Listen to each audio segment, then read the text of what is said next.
budget. We budgeted 18,695. We collected 18,576, so a shortfall of 119 million kina. So tax component of revenues did very well. It was the non-tax component that let us down. And I think you asked that question as well. But let me go straight to your second question, and maybe I'll try and touch on the non-tax. I think it was number 3 or 4. So your then question was, if they did meet their projected revenue targets, as I'm affirming here today, why didn't various government departments or provincial governments receive their funds for 2024? Great question, and the answer is pretty clear. And as I mentioned earlier, we have 2 revenue collections, tax and non-tax. Tax did well. Let me now cover with the Parliament the non-tax component, and that's the answer to why some of our departments and provincial governments didn't receive their funds last year. But the good news is you'll receive it this year, as we had informed the government caucus this morning, and I think you were absent, so all of these were probably answered this morning. So for non-tax, if we receive all of our tax collections, why did government departments and provincial governments receive it? Well, the answer is your non-tax component. That's made up of our Non-Tax Revenue Act. They're the collections that we sweep from our various state-owned agencies. We budgeted 1,248 for the NTRA group of departments and agencies. We collected 408, a shortfall of 840 million kina. 840 million kina. Dividends from our SOE, we budgeted 1,150 million kina. We collected 642 million, a shortfall of 508. We had some minor statutory fees, departmental fees. We budgeted 96 million, collected 149, so up by 53. All up for non-tax, here's your aggregate numbers. 2,494 million are non-tax, which is what we had budgeted or projected to receive. We collected 1,198, a shortfall of 1,295 million kina. So when you look at it overall now, revenues, which we had projected, excluding grants, was 21,189 million kina.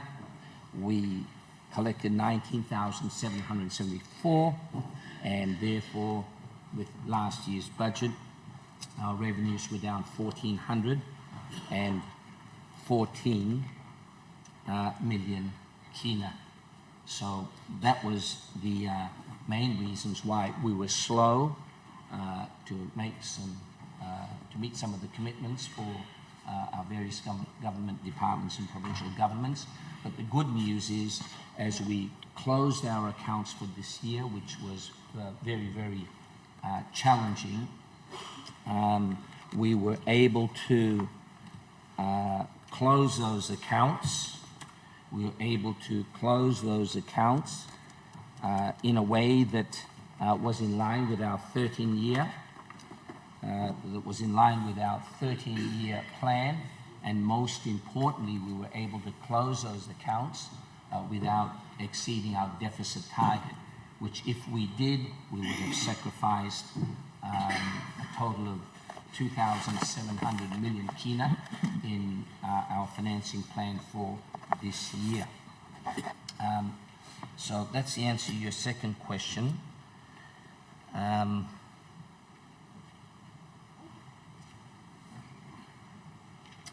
Your fourth question, third and fourth, I think I answered your third question. Yeah.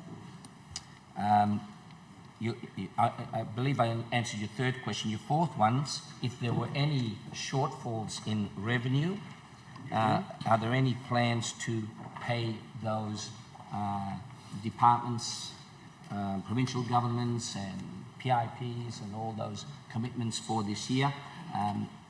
We certainly do have a plan, a very detailed implementation plan where Treasury, working with the Department of Finance, have set out a number of priorities to pay out for this year, and I can report back to the Parliament based on our budget, our Budget Management Committee meeting number 141 on Tuesday. From the total outstanding expenditures from 2024, which summed up to 3.6 or 3,608 million kina.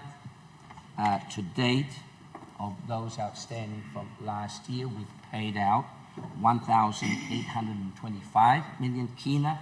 That's from the last week in December the 27th onwards until the 31st. Accounts were closed until the 7th. From the 8th of January onwards, till now, till last Tuesday, we've paid out that amount. The breakup of which is 704 million in checks paid out to date, and in cash transfers or EFT, electronic fund transfers, 1,120 million kina. That now leaves us a total of 1,783 million kina to pay out from last year, and we're targeting to pay out all of those outstandings by May of this year. Thank you for your question. Thank you. Member for North Fly. Thank you, Madam Assistant Speaker. Thank you, Lok Salo. People of North Fly, me too. Joining my colleague, na Lisa and Mama Blo North Fly, na Oma Sulubi Sidalo. Thank you. Congratulations. Ask him Lomi, Dolong Prime Minister, and side blow. All couple of ministers. Me approach him all of plenty time. No, some worry the district work. Na some beki mixing longer in no satisfactory. A meeting was me must ask him boss no ask him me. He got almost about 4 or 5 ministries or ministers me approaching. No behind him commitment long all. Now over the time but only ask him, only respond. And we are running on air. We don't have money. As well Mosem. I approached one time a minister for livestock and committing provincial government, district lobby, walk cow, no look at the cow. This minister continues to respond. He's got no money. Department blogger, ministry blogger, no had money forever, almost since 18 months of office blogger. Another minister, oil pump to one kind. Tourism minister to one kind. I'm committing 300,000. No, we go celebrating Selkambang show.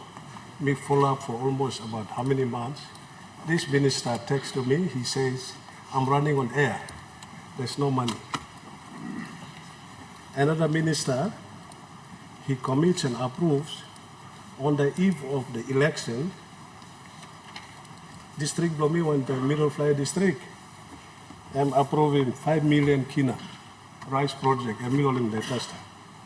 I'm Minister of National Planning. I'm approving 5 million kina. Me wait to go no had some money come. The question I have here to the Prime Minister: why are these ministries functioning without money? Time I'm appointing more, allocating more, making work the country. Is this the indication of the country not have money? Now, his government is mismanaging this country. The department belong I have reliable, answering people of this country. There's no question, and how comes people are borrowing plenty money inside the government program? This problem is happening. Can he be answerable for his departments? Now, two people blow country blow this blood. Country you make that. Thank you. Thank you, member. Mr. Prime Minister? Thank you, Madam Assistant Speaker. Pastor through me, joining all one work for you the House. Only make him commendation, lo you sit down, Lucia. I think in our nation's history, this is the first time a woman leader has taken the chair to facilitate proceedings of Parliament. So on behalf of my own family, mothers of my own electorate, mothers of our country, and people of our country, including the Autonomous Region of Bougainville, let me say a huge congratulations.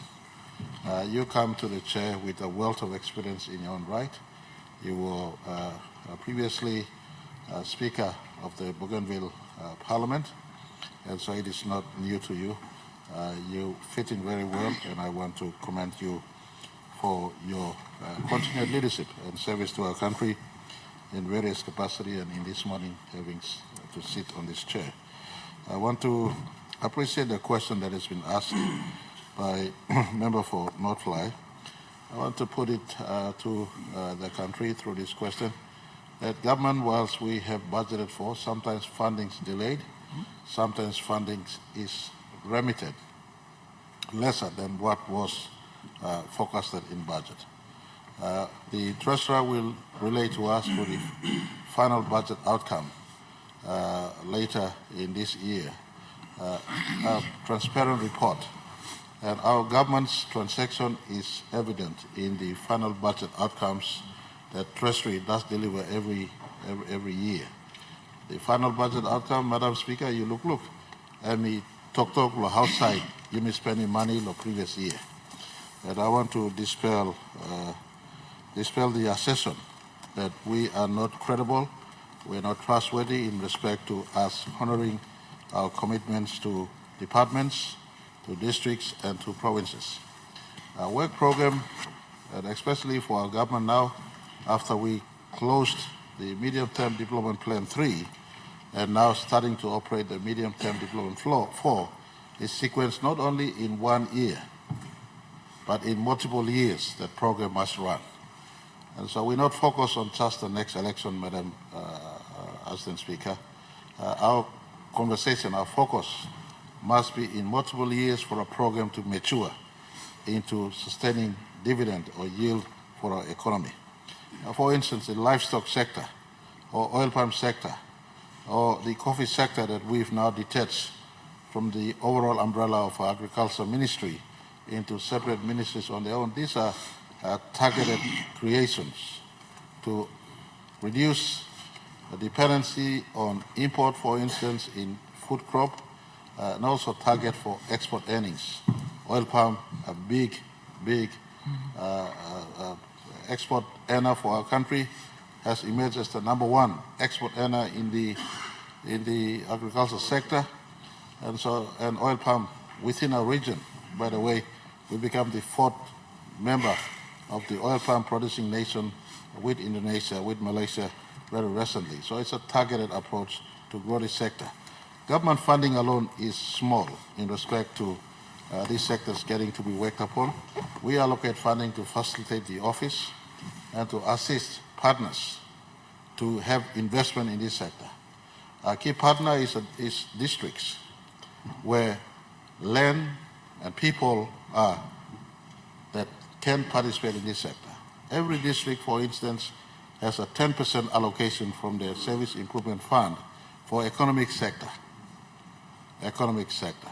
If you're waiting for a 300,000 kina from the Ministry of Tourism, of course you can wait and we could give, but your own 300,000 kina must be upfront, deposited, working that space, and we can offer complementary assistance.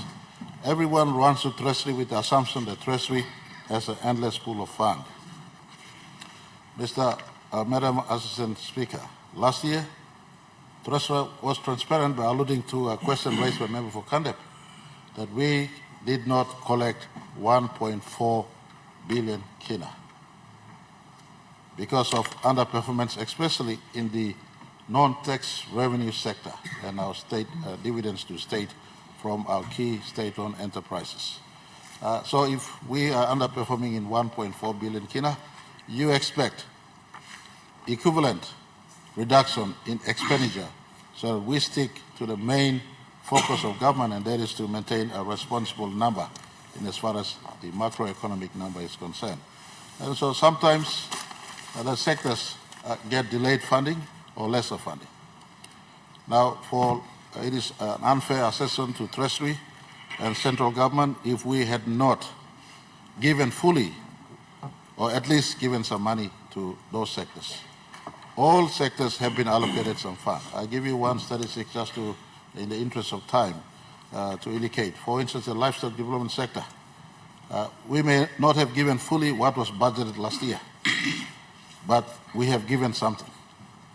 5 million kina, for instance, to livestock last year. Now, you tell me, what can 5 million do?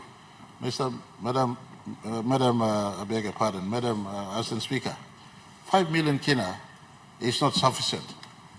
I'm the first to admit it's not sufficient to fix the entire resuscitation of the livestock sector in our country. Now you ask me the second question, then why do you put some money into the sector? That is for us to drive the policy aspect of the sector. So that your districts concerned, your provinces concerned, and the private sector can get behind making that sector work.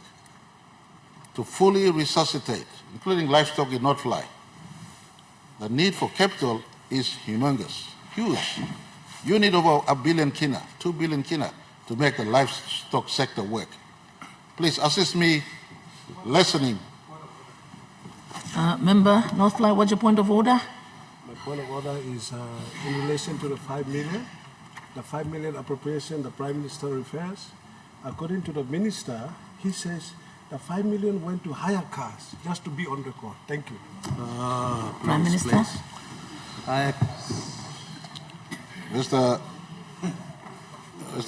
Madam Assistant Speaker, I don't intend to get into the debate on what was spent on that money, but I'm using a case in point when the assessment that Treasury released no money to the sectors concerned.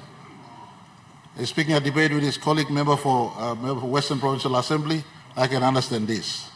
But money does go to sectors. The assessment of the national government doesn't give money to sectors.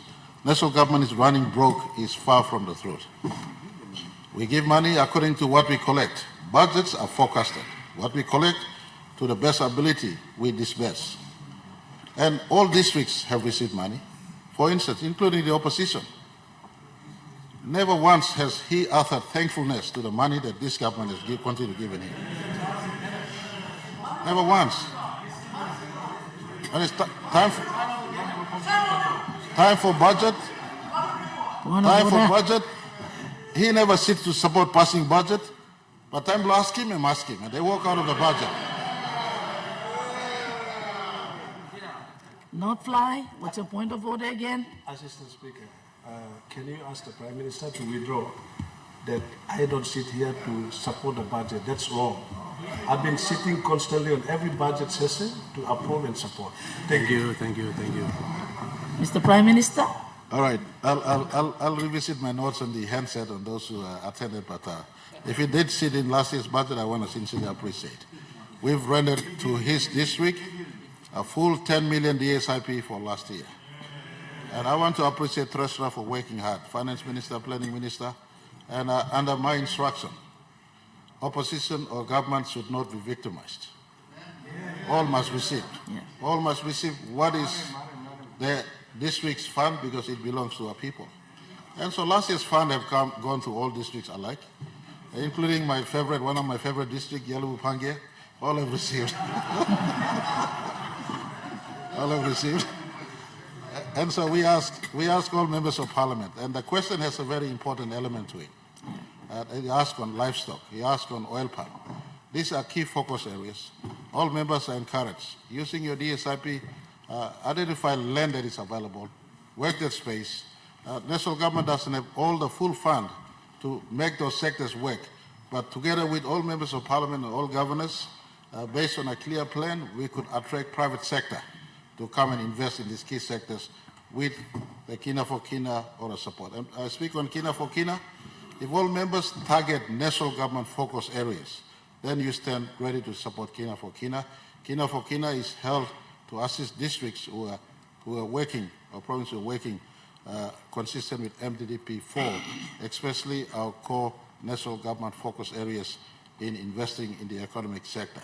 I certainly look forward to the member for North Fly to keep on working with the districts concerned. Well, if some funding is delayed, some funding will come still, but that is not enough and adequate to meet all our needs. You work the planning. Together we can attract private sector to come into these areas of concern that can assist the economy in the long run. Thank you, Mr. Speaker. Thank you. Member for your supplementary, please go ahead. Supplementary.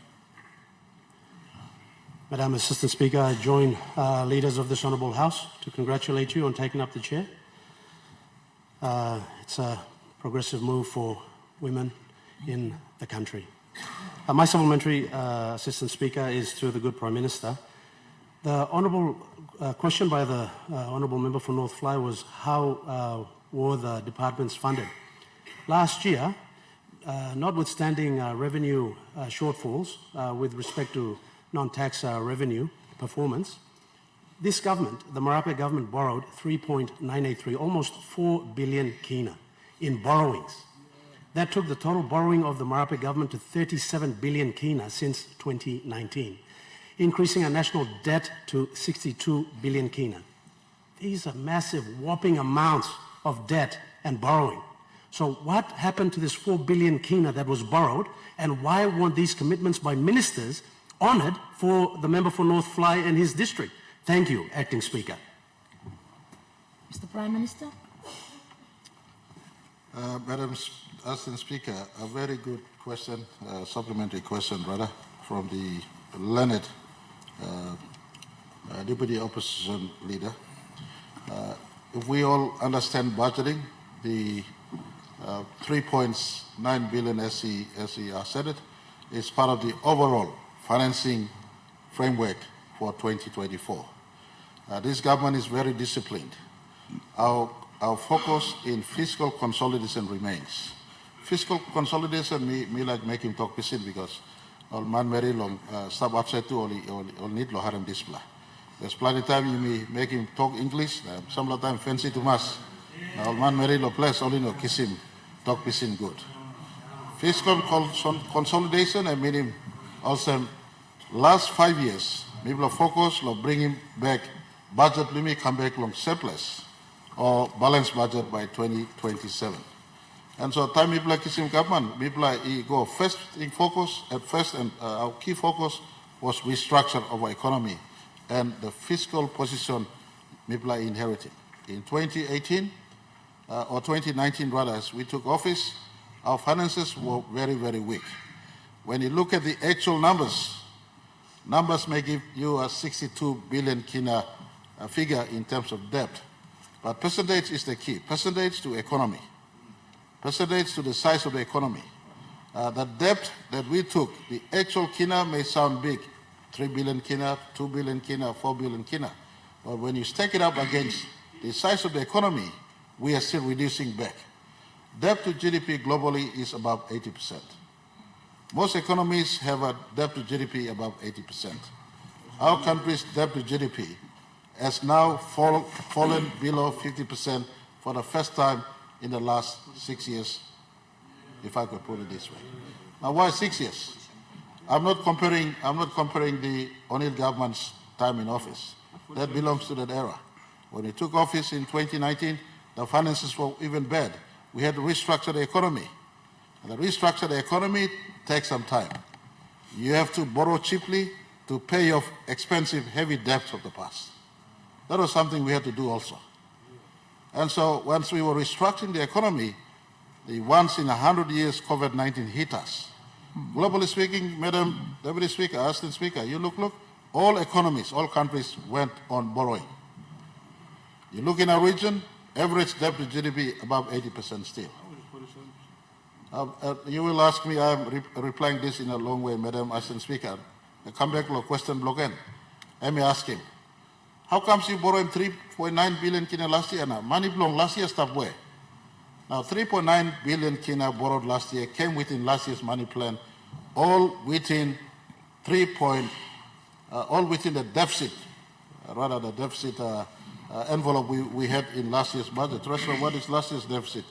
Last year's deficit plan wasn't even beyond 3%. We were within our deficit plan of 2024. Money mix him last year, and we go fill him in this gap. Otherwise, but you don't have to give him full 10 million kina DSRP last year, including Suave.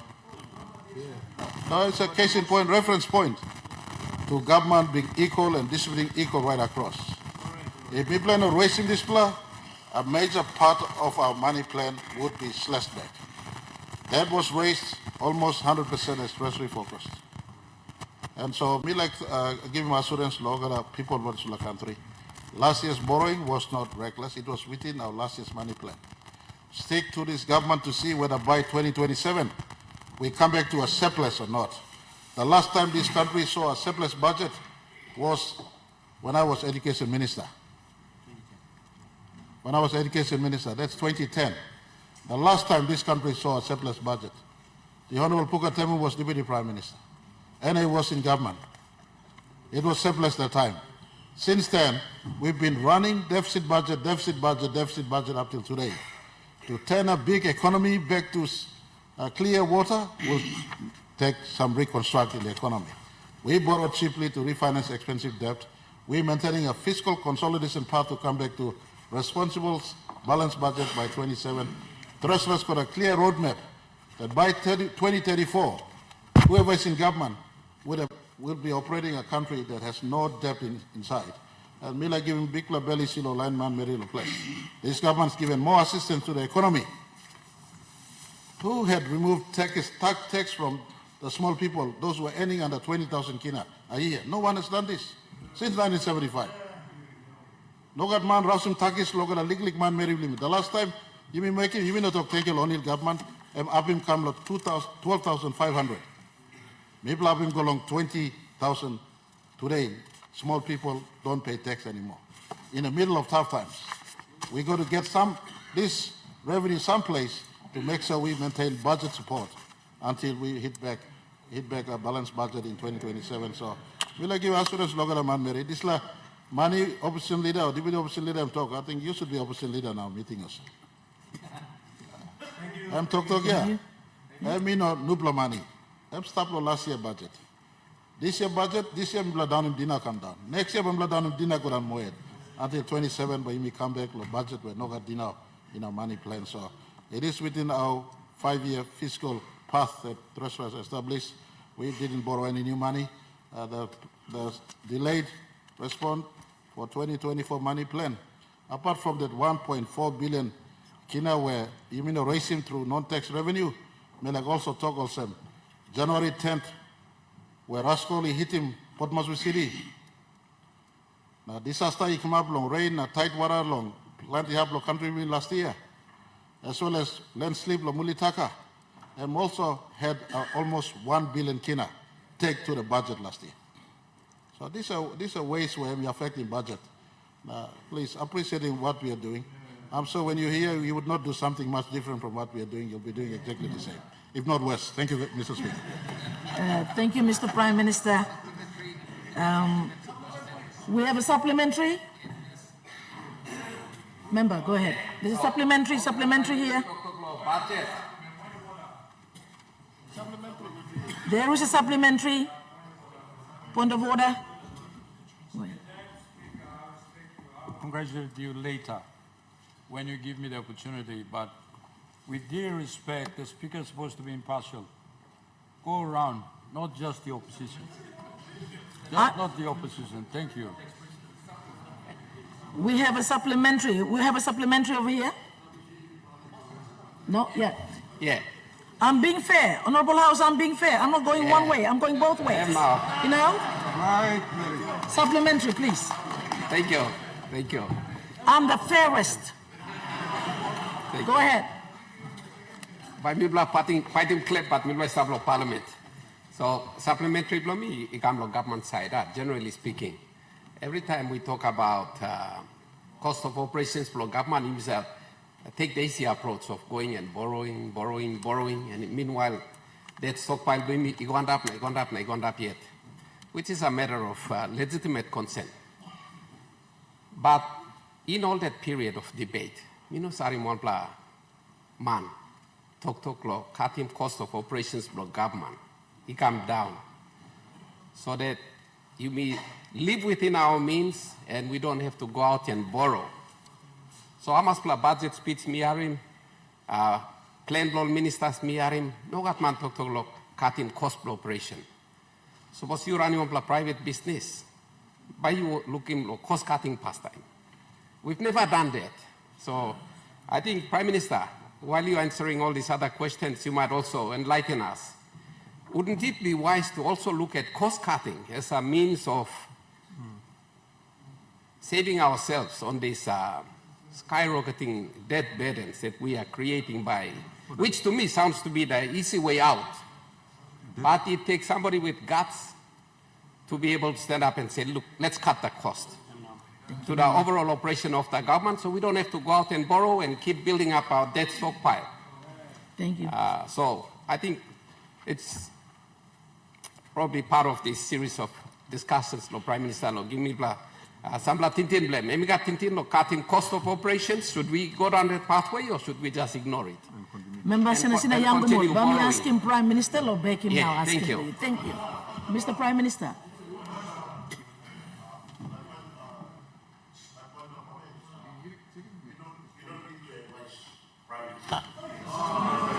This is not a supplementary. This is not a supplementary. This is advisory, Prime Minister.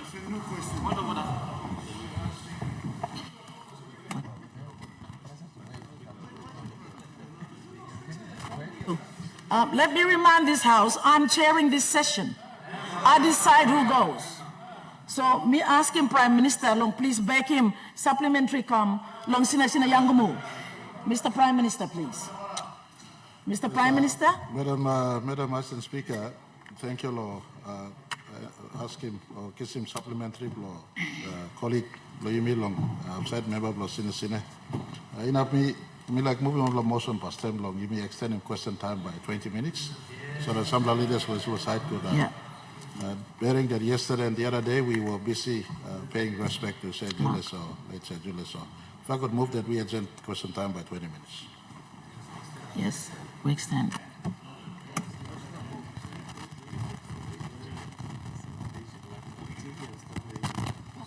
You may have him finish, Prime Minister, I ask him, the floor, that we extend question time by another 20 minutes. Those in favor, say aye. No? Please stand, we'll stand.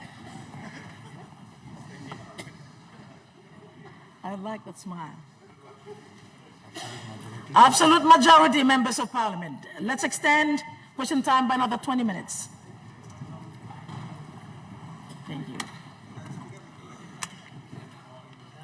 Mr. Prime Minister? Thank you, Madam Assistant Speaker. I'd like also asking clerk, you clerk the front, table of front, advise him or line sit down, Siab, Speaker, that supplementary provisions, question must not be abused. New block question and new block question. Advise him or line by sit down, or like ask him question where me new block question must new block question. I think you may have punat beyond law procedure and standard law parliament. Planting to hide backside law supplementary and ask a new block question. Can I say member of law senior ask him good law new block question? Good law new block question. Member, so me like you study in this plus space, me no need to lecture him you, but being leader of government business for so long, I think these are things that we could tidy up. But come back law question where member of law. Sina he asked him. This block question, a good block question. Me like ask him, put him in writing. Salimi come, na bami blai back and back good. But me give him assurance lo one indication lo type of budget where government will be running. For the first time, I am the 8th Prime Minister. There are 7 Prime Ministers before me, all rotating in between. This is the first government that has elevated development budget almost on par with recurrent. Before he come, recurrent budgets are stopped on top more than 60-70%. Now development budgets are stopped below 30%. Today, as we speak, in 2025, population limit approaching 10 million. Population before underneath long 10 million. And meaning one need long country. The recurrent element of budget supports everyday running of departments, including our provinces, including our districts. And so there must be a balanced debate. Cutting back recurrent in one block, but there must be also matching cutting back development too. So similar cutting. But we at a point in time in the nation's history, our 460,840 square kilometers of land, very big land mass, from swamps, from deltas, to mountains, to valleys, to islands, it needing money long support, needing departments long work. So you have a debate between cutting back, tighten your belt, and not supporting out in our sectors, or try to be extravagant and try to support the sectors. We on this side choose, in the last 6 years when we had, that we will borrow responsibly, have a growth budget, and try to get the money out to the economy. And we, as government, has supported the economy the last 6 years. We choose to go down this path. But to give assurance when he places that recurrent seems to be consumed a lot, I want to point, for instance, recurrent and money, paying policeman, paying TISA, paying health workman, and recurrent. And for the first time, I said I'll answer the question in writing, be like reply good lamb, you make clear. Recurrent display, PIP display, you got need to cutting back. I agree with the Principal Holly. Some unnecessary areas need to be cut. And yesterday we saw responsibility.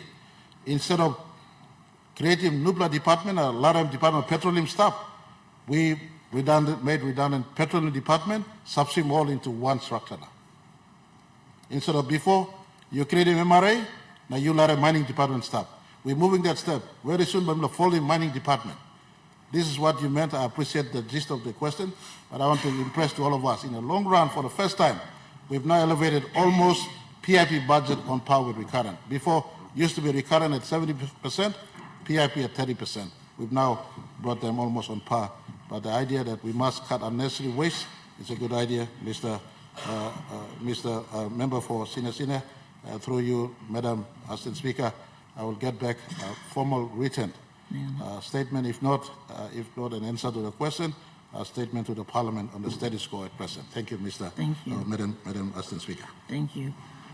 Honourable members, I have to inform the Parliament that village leaders from Ward 7 and 8, from Mabudawan village in South Fly electorate, Daru Western Province, are in the house. They're in the gallery today.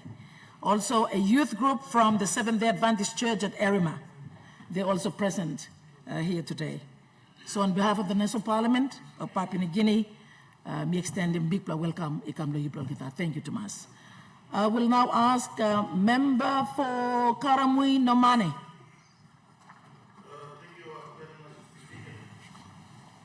Congratulations in order from the people of Karamui Nomane on your appointment as the first female Assistant Speaker to sit on the chair. I have very two short questions. It is directed to the good Minister for Provincial Affairs.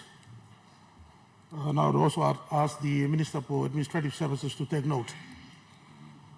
My questions pertain to the deferred local level government elections slated for next month across the country. Can the good minister confirm to this House and the people of this country if the election will proceed, the LLG election will proceed as published in the media? And the second question is, if the election were to proceed what is your department's position and perhaps by extension the government's position on the election of local level government presidents? Will the presidents be elected by the people along with the ward council members at the election, or the ward councillors, the elected ward councillors will convene subsequently and elect the presidents? Madam Assistant Speaker, I raised this question because the government National Census Program rolled out last year. As far as I know, some of the provinces have not completed our census. So it raises the issue of whether or not the election will proceed. Point of order. What's your point, Minister? Thank you, Madam Speaker. When I get the opportunity, I'll thank you. But for now, I just want to correct the good member for Karamu Numane that the census was concluded on the 16th of December last year. Thank you. Member.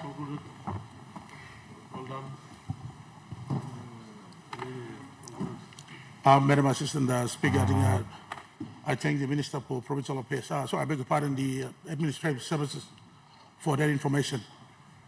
Maybe at a time when he presented the report to this floor, I think he can make that information known. But at this stage, there are some parts of Papua New Guinea that they think that the census have not been completed, some provinces. So that is why I'm raising the question. At the outset, when I asked the question, I asked the good Minister for Administrative Services to take note.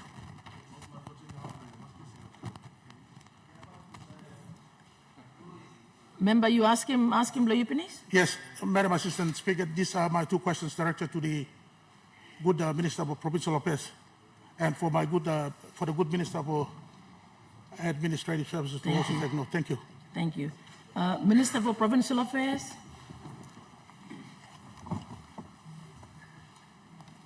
Thank you. First of all, let me also take this opportunity to congratulate you, Madam Assistant Speaker, on behalf of my family as well as my electorate, and of course on behalf of all the mothers and daughters of this country. Congratulations. Thank you. Madam Assistant Speaker, this is a very important question, and I'm pleased that member for Karamu Nomade has asked. I think most of our people are waiting. Plantiman Boyumilo, country worker wait to stop. So I need to clear this matter. But first of all, I think we have already gone out in the press in the last few days. The Prime Minister has done that.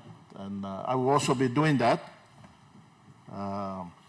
to clarify and give assurance to our people of Papua New Guinea that the questions that honourable member has raised are to be answered. The first question is whether or not LLG election is to be held. Yes, answer Muslim, yes. As we have agreed end of last year, LLG election was set for April 24th. Writs are to be issued, and then July 25th, the writs are to be returned. So that date still remains. Last year, Cabinet made a decision to defer to April because of the other project that was going on, and that was the national census. We have also looked at April because of the fact that first few months of the year, funds are to be given or given to addressing education and health issues and, of course, important issue of law and order. So my assurance to Papua New Guinea is that, yes, the election is proceeding as we have planned. So please take note wherever you are. Election is on. There has been question because of, or concerns been raised because of funding issues, I can give assurance to our people of Papua New Guinea and this House that we have established funds up to 180 million kina to conduct LRG election. Though time is short, the time is perhaps about 6 to 8 weeks, but having consulted my colleague minister and cabinet, we feel that we can still carry out the LRG election. Okay, number 2 issue is that whether or not, or what method of election do we apply for election of presidents. Madam Assistant Speaker, I think consistent with what the government has presented last year, there are 2 methods. One is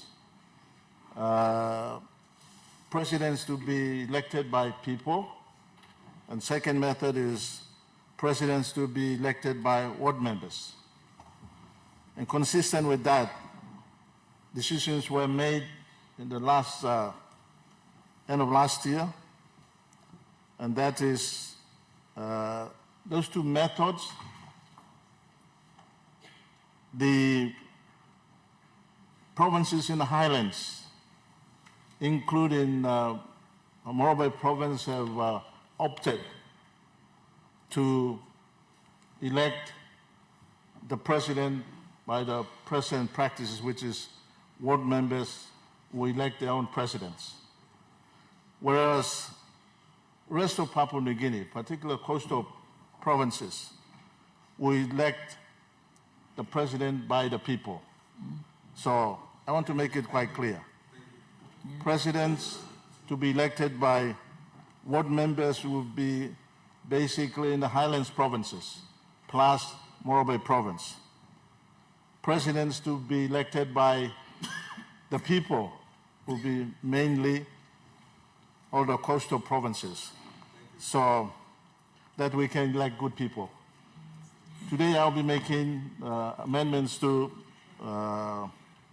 local level administrative act. This is an important part of what I'm talking about, and that is electing good people, honorable people, people who are able to present the government at the rural level, at the community level, so that they can present the government and ensuring that services are provided. I think it is right for me to also mention that this government, our government, and this parliament has also put most of the ward members on salaries. Yeah. And that's a good thing, but 300 kina per fortnight. But therefore it kind of makes our leaders out in the communities vying for this very important seats on the ground. Let me mention that yes, it is true, but it comes with responsibilities. So today's amendment is also putting certain restrictions.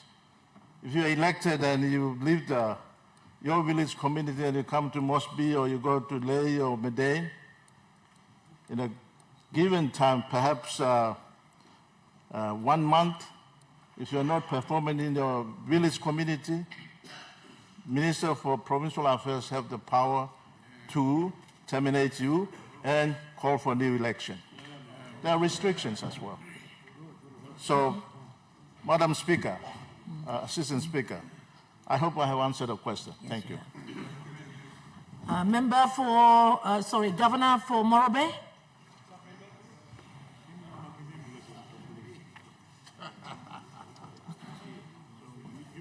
Madam Assistant Speaker, let me on behalf of the people of Morobe unreservedly congratulate you. You are making a history for yourself, for your people, and for this nation. As the First Lady sitting on that odd chair of the Speaker of the National Parliament, I congratulate you. My question, Mr. Speaker, will be addressed to the Minister for Bougainville Affairs, Is he here or not here? All right, thank you, So you are he's here. here. Honourable Minister, before I raise the two questions I consider important, let me put the circumstances in order. First of all, Mr. Assistant Speaker, the Bougainville Peace Agreement was signed in 2001 after a deal strike at Lincoln City in New Zealand. This agreement was signed by the leaders of Papua New Guinea Parliament, representing this country, and representing Bougainville leaders at the time. And when that agreement was signed, that agreement was supposed to be built into the constitutional law. Part 14 of that constitutional law, Part 14, was the one which became that translation or the transplant of that peace agreement into constitutional law. In that constitutional law, it required that the Bougainville Autonomous Government was going to be set up by organic law, which occurred. Secondly, it also required that there was going to be a disposal of weapons. It occurred. It occurred. And that the autonomous government was going to be set up, and that autonomous government was going to be meeting the international standard of good governance. We're not being told, but I suppose that that standard has been met gradually. In that Part 14 also provided, Mr. Speaker, Assistant Speaker, for the referendum to be conducted for the Bougainville to decide whether they wish to remain with the country Papua New Guinea or sever themselves to become a state. That was Governor? decided. That Governor, referendum was conducted, and the majority of the people in Bougainville decided that they wanted to benefit. Governor, what's your question? Yeah, I'm coming to it, Lady Speaker. I'm coming to it very shortly, if you're patient. Mr. Assistant Speaker, and the consultation Order. was supposed to take place. Consultation has taken place, in my view, Mr. Speaker. Now, for the Minister, you, with due respect to you and the government, was supposed to table that result pursuant to Section 342, subsection 2 of the Constitution. That thing hasn't taken place. To Parliament, for the Parliament's consideration, and whatever the outcome should be reported to the Bougainville government in according to that section. Now, Mr. Speaker, Assistant Speaker, I asked the Minister, it has taken 24 years from the time the peace agreement was signed. Can you just tell this Parliament what is the progress up until now? Number one. Number two, when will, if you're ready, table the report to this Parliament in accordance with Section 342, subsection 2, for determination by the honourable members of the Parliament? When are you going to table it? Number three, are you aware, the front page of the Post-Courier today, front page of the Post-Courier today unreservedly states out by the duly elected leader of the Bougainville government, Ismail Tarama, Honourable Ismail Tarama, as the President of the Autonomous Government, and Honourable the Ezekiel Massad as the Attorney General, and the leaders, and the genuine leaders of the Bougainville and state the date to this country. The 1st of September 2027 as the date that that part of the province will declare as a state, as an independent state. They don't care whatever happens. That's a clear statement on Papua New Guinea government is going to delay it or making a decision or what the international community is going to decide. They're not concerned. They're not saying that's going to stop them. They're going to go ahead and declare independence on the 1st of September 2027. So as a nation, through this parliament, we should know you cannot be suffering from indecision, with due respect, bringing this matter to this court, this parliament. Governor, Thank you. With respect, Sir, Madam. Answer those two questions. Governor, thank you. Thank you. Minister for Bougainville Affairs.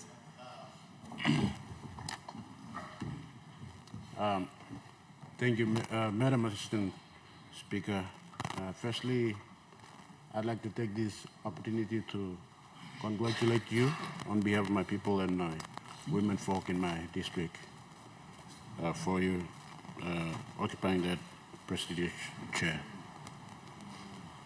I'd like to thank the good governor for Mobe for asking a very important question in relation to the issue on Bougainville and the update that the parliament need and the people need to be advised on what the progress is on the Bougainville peace process. The good governor has asked a very important question for the members of this house as well as the people of this country and the people of Bougainville to be informed of. The good governor asked three specific questions. As far as the subject matter concerns, I'd like to answer those three questions in one hit. But I must say in the outset that I'll be giving a ministerial statement providing the update for the progress we are having. Probably it's gonna happen next week if the parliament adjourns next week. But for the purposes of the questions asked, let me update this house as to the updated progress that we have made. The good governor has briefly informed us as to the process on the Bougainville peace process. In brief, under the Bougainville Peace Agreement, we have three main processes. The first process, as the good governor has indicated, was to set up the autonomous Bougainville government, and that has happened. We have an autonomous Bougainville government which has been in existence for almost 20 years. The second process was the weapons disposal, and that has taken place already. The third and the last process is the referendum. And the good governor has mentioned a particularly important point in relation to good governance. I believe good governance was one of the conditions for the referendum to take place. There has been issues in relation to that, but nonetheless, the referendum has actually taken place in 2019. And the Constitution and the Bougainville Peace Agreement, in particular Section 342, it requires for the minister responsible for Bougainville affairs to actually bring the referendum result to the national parliament. Now, the people question that the good governor has asked, the report has not come to the national parliament. We our government has been in constant communication with the autonomous Bougainville government to have the consultations over that referendum result, which the Constitution and the Bougainville Peace Agreement very explicitly says that after the referendum is had, consultation must take place between the autonomous Bougainville government and the national government over the referendum result. Once the consultation is concluded, together with the consultation report and the referendum result must be brought to the national parliament. Now the point is the Constitution and the Peace Agreement, Madam Speaker, do not specify a time frame within which the consultation should be completed and brought forward. The same peace agreement, Bougainville Peace Agreement, and the Constitution does not also specify explicitly the time frame within which the referendum result should be brought into Parliament. And one very important issue that arose in our consultation process was that there is no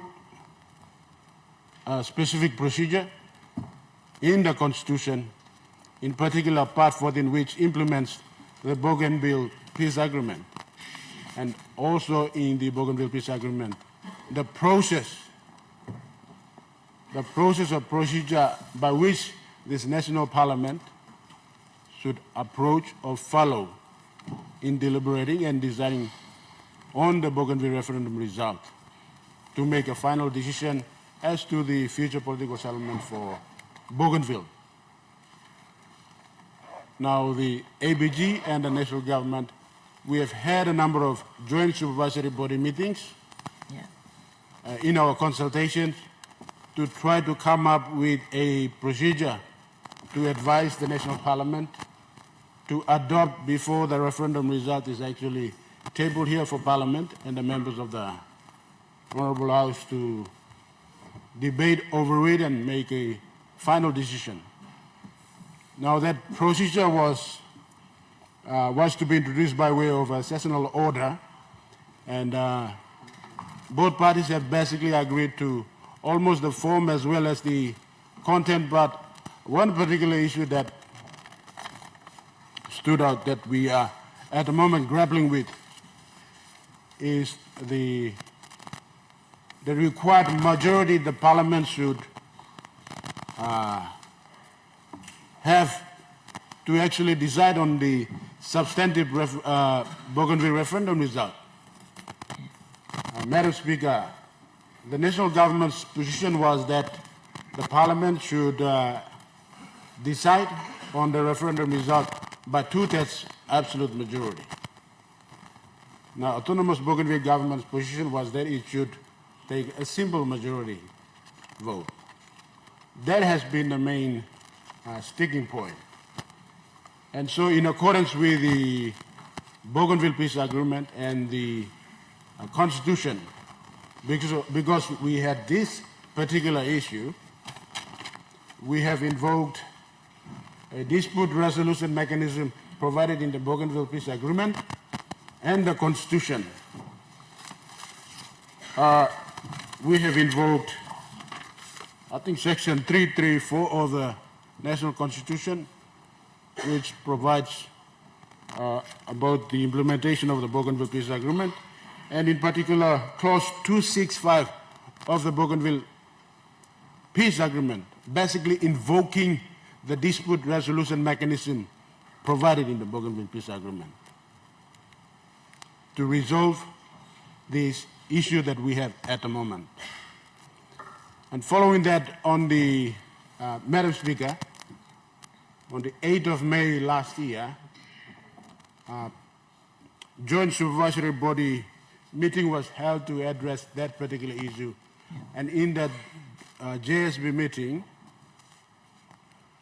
parties have resolved to engage an international mediator or a moderator, the service of an international mediator or moderator to assist us in resolving that particular issue.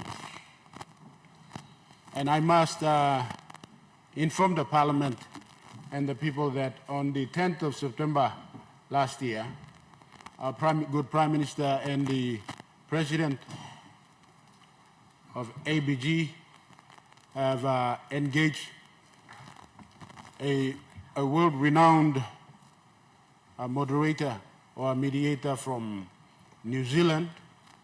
His name is Jerry Mateparae. He's a former Governor General for New Zealand and the ex-commander for the New Zealand Defence Force. So the international mediator was engaged, and terms of reference for the mediator to come and assist us to resolve this particular issue. However, we have also expanded the terms of reference for the mediator to not just stick to this particular technical issue, but also to consider us to resolve on a possible political settlement that the government can propose to the Parliament for Parliament to decide. And I must inform the Parliament that the moderator has been in the country for the past few months. I must also inform that the mediator has traveled to Bougainville himself to actually have a preliminary consultation with the people, as well as the leaders. I must inform that the mediator will be here in the country next week to actually have the first consultations meeting with the parties to try to resolve the issue. Myself plus my counterpart in the autonomous Bougainville government will actually be making a presentation to the mediator next week on the 17th. Now, the point that I want the members of the Parliament to understand is that once the mediator concludes its hearings and makes a findings about the issues we have, the report will be presented back to the Joint Supervisory Body meeting and the national government, as well as the autonomous Bougainville government. Together with the result of the mediator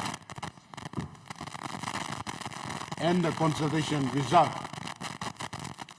I will then prepare a final report over the consultations and present the referendum result together with the consultation report. So, Madam Speaker, the reason why the referendum result has not been brought quickly in Parliament is simply because the consultation is still in progress. And as soon as, or as and when the international mediator completes its report and findings, they will be presented to Parliament together with the referendum result. And we are hoping that the international mediator will complete its report before end of July this year. Coming back to the third question the good governor has posed regarding a media report on the alleged position taken by the ABG leadership, I must inform the House that I am not aware of that. We have not been formally informed of that particular report. What we have done is, I must inform the House and the people that we are progressing well within the precincts, within the confines of the Bougainville Peace Agreement and the Constitution. Anything that happens outside of it is considered as illegal and would be contrary to the Bougainville Peace Agreement and the Constitution. But having said that, Madam Speaker, I will provide a full, detailed update next week if the Parliament adjourns then. Thank you, Madam Speaker. Thank you. Honorable members, time for questions without notice is expired. I'll call on Leader of Government Business. Madam Assistant Speaker, before I move my motion, I'd also like to take this opportunity long giving Bikla Luksa Velo Mama Blumtelo Bougainville, na government Bloyumi, this honorable house, long got confidence, long you is in this last year. One time this la me congratulate you, na me look forward, long you, long guiding me plo man lo house. But you me can got hat, long all mama, long scaling tok tok, long look save, long walk blow you me 1-1, long lead him country blow you me.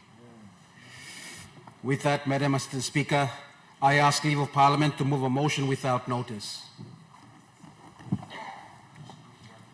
Is leave granted? Leader of Government Business. Madam Assistant Speaker, I move that so much of the standing orders be suspended as would prevent notice number 127 and 128, government business, being called on forthwith. The question is that the motion be agreed to. Those in favor say aye. Those against say no. The ayes have it. Clerk. Notice number 127, Prime Minister.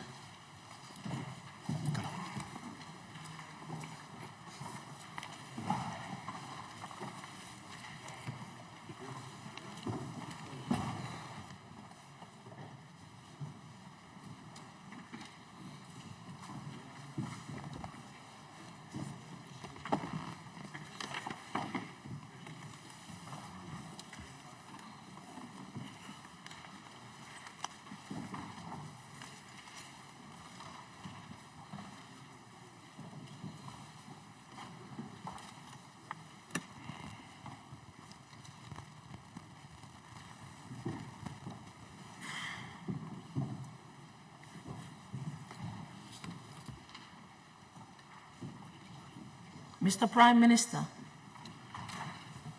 Madam Speaker, Madam Assistant Speaker, rather, I present the Prime Minister a National Council Amendment Bill 2025. Clerk. First reading, a bill for an act to amend the Prime Minister and National Executive Council Act 2002 and for related purposes. Mr. Prime Minister. Madam Speaker, I ask leave of Parliament to move the second reading forthwith, please. Is leave granted? Mr. Prime Minister. Madam Speaker, I move that the bill now be read a second time. The question is that the question be now put.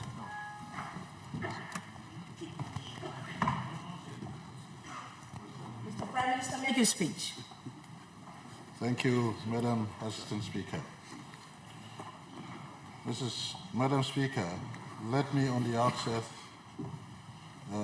thank yourself again for being on the chair today, making history, but also more importantly, thank both sides of the House for constructive and intelligent debates to various bills introduced by my government since we took office as the government in May of 2019. And in the last Parliament to present Parliament, or present day, the support to bills have been worthy from both sides of the House. I do understand sometimes the divide that in between different policy perspectives, but nonetheless, I do want to thank both sides of the House, from government and the opposition, that continues to meet in terms of areas of common ground to support good bills.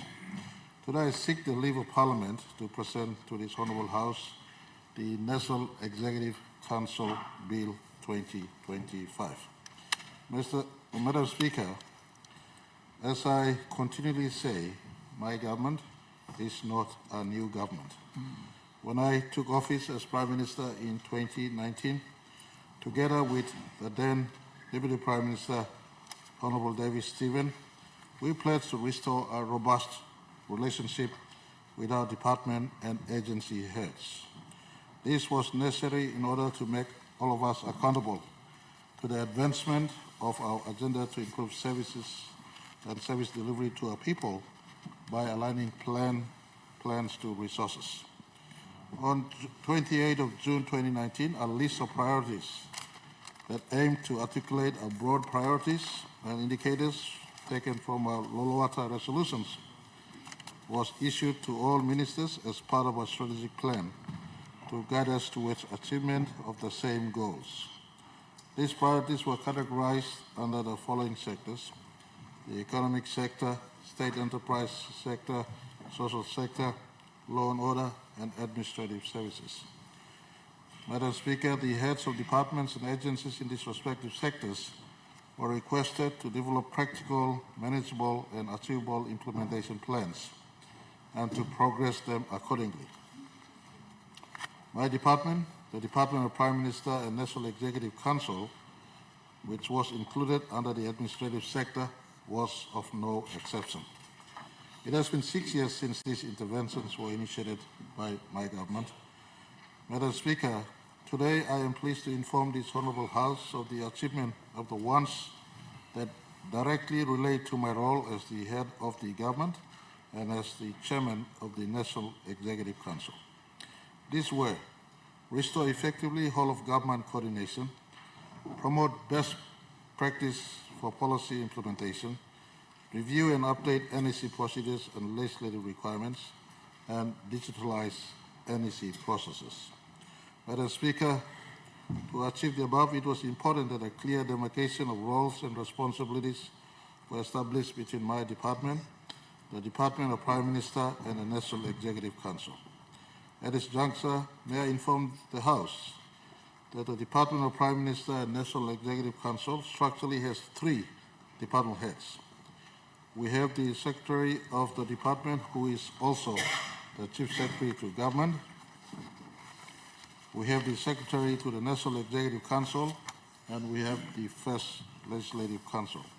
These 3 have specific responsibilities mandated by the Prime Minister and National Executive Council Act of 2002 and the Legislative Drafting Services Act, each reporting directly to the Prime Minister. However, unlike the Secretary of the Department and the First Legislative Council, whose positions are established by an Act of Parliament, which is the Prime Minister and NEC Act, and the Legislative Drafting Services Act, respectively, the position of the Secretary of the National Executive Council is established by the Constitution, especially Section 150 of our Constitution. Therefore, this makes it distinct from the Department of Prime Minister and National Executive Council. Mr. Speaker, in 2020, through decision number 242 of 2020, the National Executive Council agreed for the office of the Secretary to the National Executive Council to be removed from the Prime Minister's Department and the National Executive Council and established as a stand-alone department. This decision was again echoed by the NEC through decision number 2 of 2022. Madam Speaker, Madam Assistant Speaker, as a department head, the Secretary to the National Executive Council has clear key result areas contained in a 4-year employment contract with the state. The above decisions were to ensure that the Secretary has direct control over resources to deliver these key result areas to the expectations of the Prime Minister, the National Executive Council, and of course the government and our people. Madam Speaker, following from these decisions, administratively through a restructuring process, a combined effort by the Prime Minister's Department and the National Executive Council, Department of Personnel Management, the Secretary of the National Executive Council, and of course with technical assistance from the Australian High Commission, the Australian Department of Prime Minister and the Cabinet to see whether it was in order. A new office called the Office of National Executive Council was set up. The office was formally established by the Head of State on the 22nd of February 2024 as a deemed Department of the Public Service, and the Secretary of the National Executive Council as its departmental head pursuant to Public Service Management Act 1995. Madam Speaker, now that the office is established, the National Executive Council Bill 2025 is introduced to give effect and implement Section 149, subsection 5, and Section 150 of our Constitution. Madam Speaker, Section 149, subsection 5 of our Constitution provides for the National Executive Council to determine its own procedures. I raise that the intent of Section 145, subsection 5 of the Constitution was never properly implemented by successive governments. Today, there is no existence of an organic law or a specific act of parliament that provides for the procedures of NEC. Instead, the NEC has relied on handbook to provide for its own procedures. Madam Speaker, the dilemma with the handbook was that it was not regularly updated over the years to reflect changes to policy and legislations, and as well as the operating environment that we operate in today, over 10 million people, and the needs that has compounded. And this has impacted NEC procedures at various points in time and from time to time. The main reason for this was that there was no department or officer allocated with specific responsibilities to update the handbook and keep the NEC and all stakeholders informed on the process and to ensure compliance where appropriate, especially the compliance aspect. It was assumed that the Department of Prime Minister and National Executive Council is responsible. However, the lack of implementation of various NEC directives on this matter over the years shows that the department has not delivered and cannot deliver to specific functions of the Secretary of the Department and the Secretary of NEC as contained in PM and NEC Act. In the absence of an updated handbook, the NEC and its members relied on institutional memory for advice on best practice as well as associate and relevant legal precedents. Madam Speaker, over time, the quality of submissions brought to NEC for consideration and the standards involved with handling, dissemination, and reporting of its decisions have eroded. In our attempts to strengthen the NEC process, we amended the Prime Minister and National Executive Council Act 2002 in 2020, where a new section 23A, was inserted to deal with the procedures and the decisions of NEC. However, despite these efforts, implementation was still an issue based on reasons given above, especially a dedicated office to coordinate for implementation of NEC decisions. Madam Speaker, in addition to the amendment of PM and NEC Act, the handbook was recently updated in 2022. The 2022 version saw major changes to the formats of the NEC submissions and the processes of bringing submissions to NEC. Headings under the new submission formats have been reorganized to ensure submissions contain key and relevant information on the proposal to assist NEC making informed decisions from well-presented papers. It is now a requirement that submission must address the following: reference to sponsoring minister's key result areas, identify issues associated with the proposal, provide an analysis on the success or failure of the proposal, followed by risk assessment, whether immediate, medium, or long term, and propose options for the government to note, including preferred course of action for consideration by NEC. Strong emphasis was also placed on the need for wider consultations to be held during the submission at the development phase at the department and ministerial committee levels, and accountability through regular reporting on the implementation of NEC decisions. Madam Speaker, the National Executive Council Bill 2025 strengthens the process of bringing submissions to the Council by giving legal effect to the NEC handbook and its implementation. Madam Speaker, in addition to this, the National Executive Council 2025 also addresses the recurring issues of unauthorized disclosure or access to NEC decisions. Oftentimes, this causes stress and anxiety among members of the Council the government, and the public at large. It could be perceived as a matter of national security when confidential National Executive Council decisions and national interest matters are disclosed to the public or those who are not meant to receive it. This bill defines this as an offence that carries a fine of 50,000 kina or imprisonment up to 5-year terms.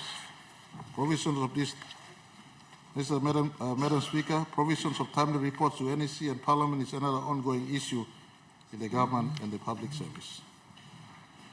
Almost all the government departments and agencies do not submit annual reports on time, or sometimes not at all. This includes provincial governments, by the way. And of course, Bougainville, by the way. And Bougainville is not a provincial government, so they have a different relation, but Section 338 of our Constitution requires that they do practice good governance. This is despite the fact that it is a mandatory requirement for reports to be submitted. In fact, the Constitution at Section 141, subsection B, states that the ministry is a collective responsibility answerable to the people through the Parliament. As the executive, we are compliant with reports when reports are presented to the Parliament on all things we have done. We note that various legislations provide for submissions of these reports by 31st March each year and acknowledge a few listed below.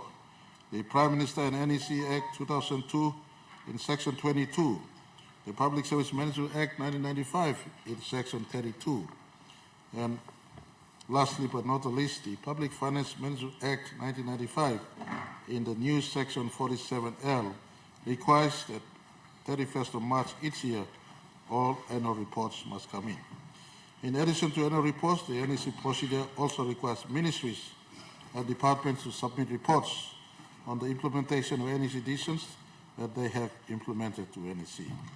Madam Speaker, the National Executive Council 2025 is not to reinvent the wheel, but it is to compel departments and agencies to provide these mandatory reports.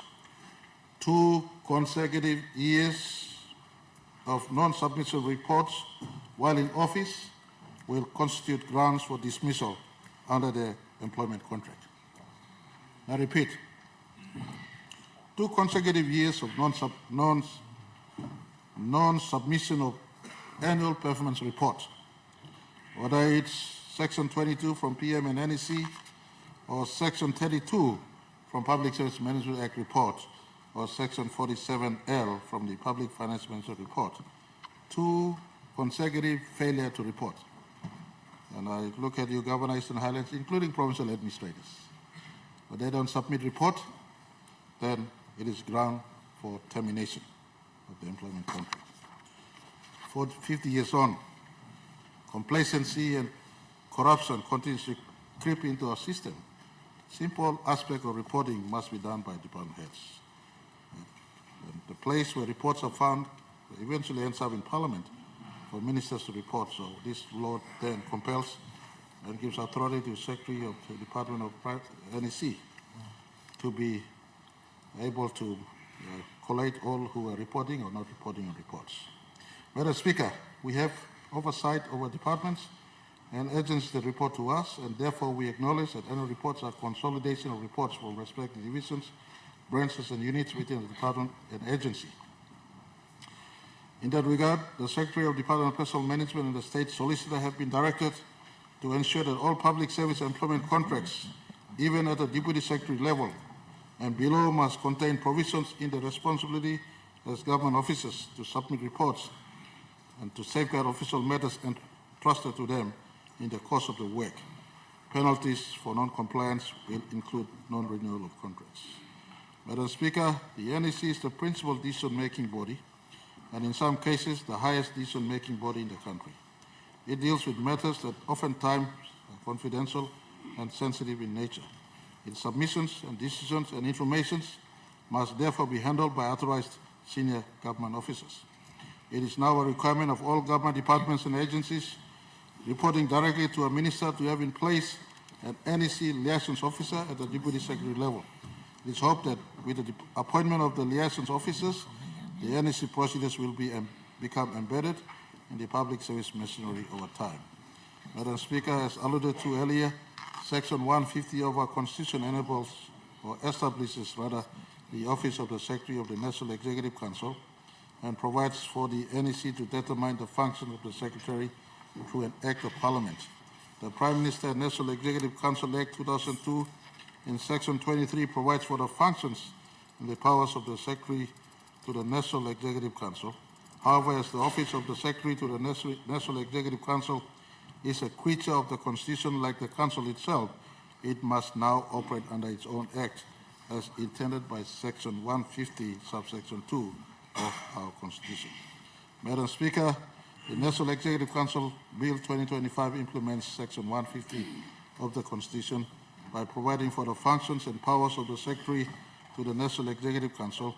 The Secretary has the following functions, amongst others: manage and coordinate all affairs of NEC, assist the Prime Minister in formulating, monitoring, and reporting on the Minister's key result areas, receive all NEC submissions and ensure their compliance with the NEC procedures, assist in the coordination and implementation of NEC decisions, and NEC's liaison with Parliament and Office of the Governor General.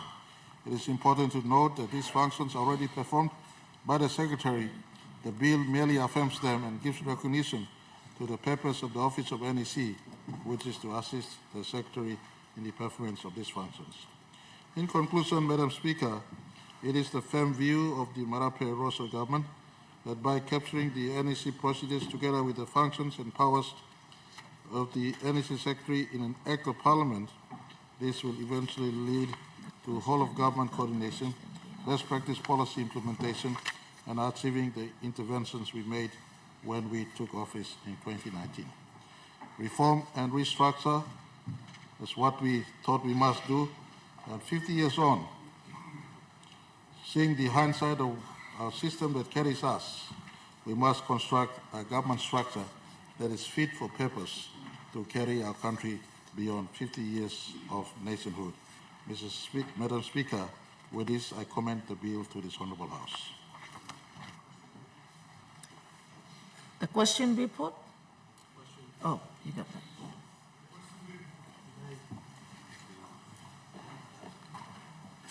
Question be put. The question is not be put. The question be put. Sorry. Member for Abao. Thank you, Assistant Speaker, and congratulations to you. I think for the first time, because you were there, the House is balanced. Thank you. Congratulations on your appointment as Assistant Speaker. We are very, very proud of that attainment. I want to make a few comments on the presentation by the Honorable Prime Minister on this very, very important bill, particularly in moving the National Executive Council head, the Secretary for Cabinet, as a separate entity by itself, as a department.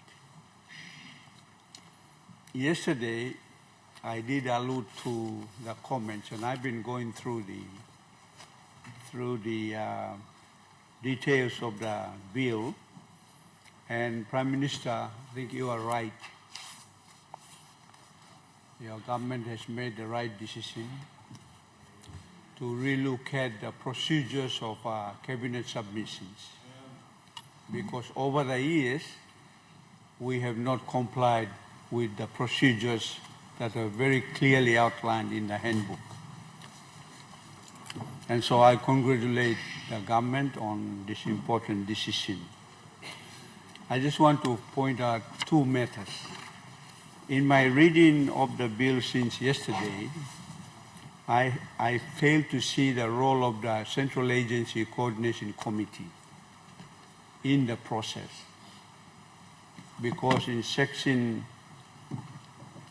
7 of the proposed bill, subsection 7, it says that the Secretary shall issue clearance to any submission lodged with the office before its presentation to Cabinet. So we are now, by this law, giving powers to the Cabinet Secretary to vet the policy submission that the Ministers of State want the cabinet to make decisions on. And so now we are congregating power to a not elected, a public servant.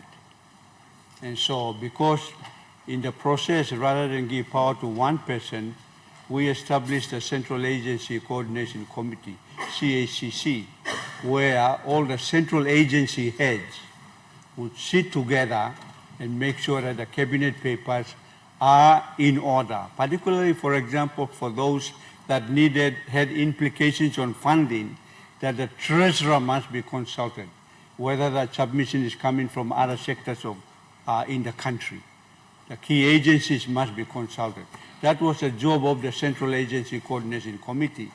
So Secretary for Treasury, Secretary for Finance, Secretary for Planning, Secretary for Attorney General, and Secretary for Provincial Affairs are members of the CACC. I can't see it here. And so my question, Prime Minister, through the Assistant Speaker is, are we now getting rid of the Central Agency Coordination Committee? And I raise a concern. I hope it's not. I hope it's still there. Okay, the second issue is, and I have echoed some of these sentiments, and I want to re-echo it while the Prime Minister is now bringing an amendment to the PMNEC Act. Now we'll only call it Prime Minister's Act and NEC Act when we pass it. And that is, I am of the strong opinion that our Constitution and the organic laws and the enabling legislation have given one person, one citizen in this country, the most powerful citizen, and that is the Prime Minister of the country. My personal opinion. And so, Assistant Speaker, in subsection 7, on the process of bringing submissions to the NEC, I wish there is provision in that process that all submissions, whether it's by the Minister of State, the Deputy Prime Minister, or the Prime Minister, must follow this law now that we are going to pass. If, for example, the Prime Minister just brings a submission overnight and tries to bring it to Cabinet without following the law, and this is why I'm supporting this bill, then that submission should be rejected. It should go back to the drawing board.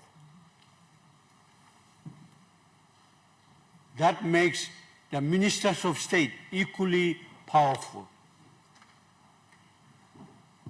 I remember being one of the agency ministers, and Prime Minister brings a submission to Cabinet without me being aware of it. That must stop, and I was looking for something in this bill to be equal to everybody, that Prime Minister and Ministers of State should be given the same authority and opportunity to bring submissions fully processed so that the Executive Council can approve it, including those that are brought by the Prime Minister of the land. Because we know how powerful the Prime Minister is in our country.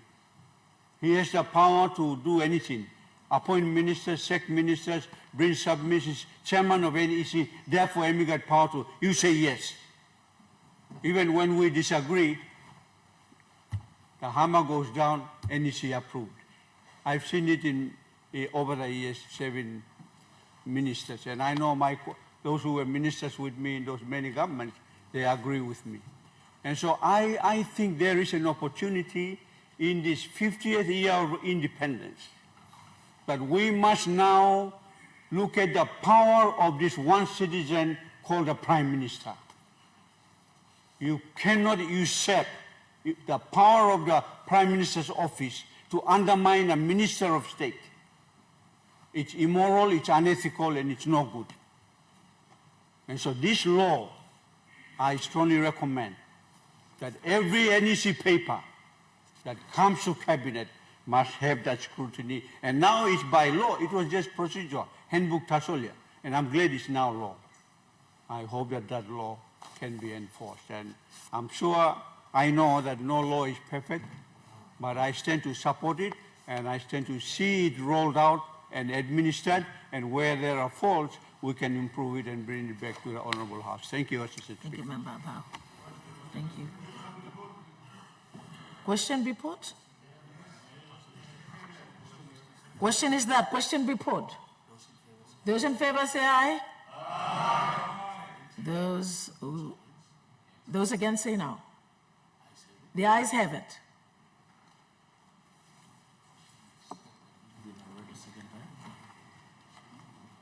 The question is now the bill be read the second time. Those in favor say aye.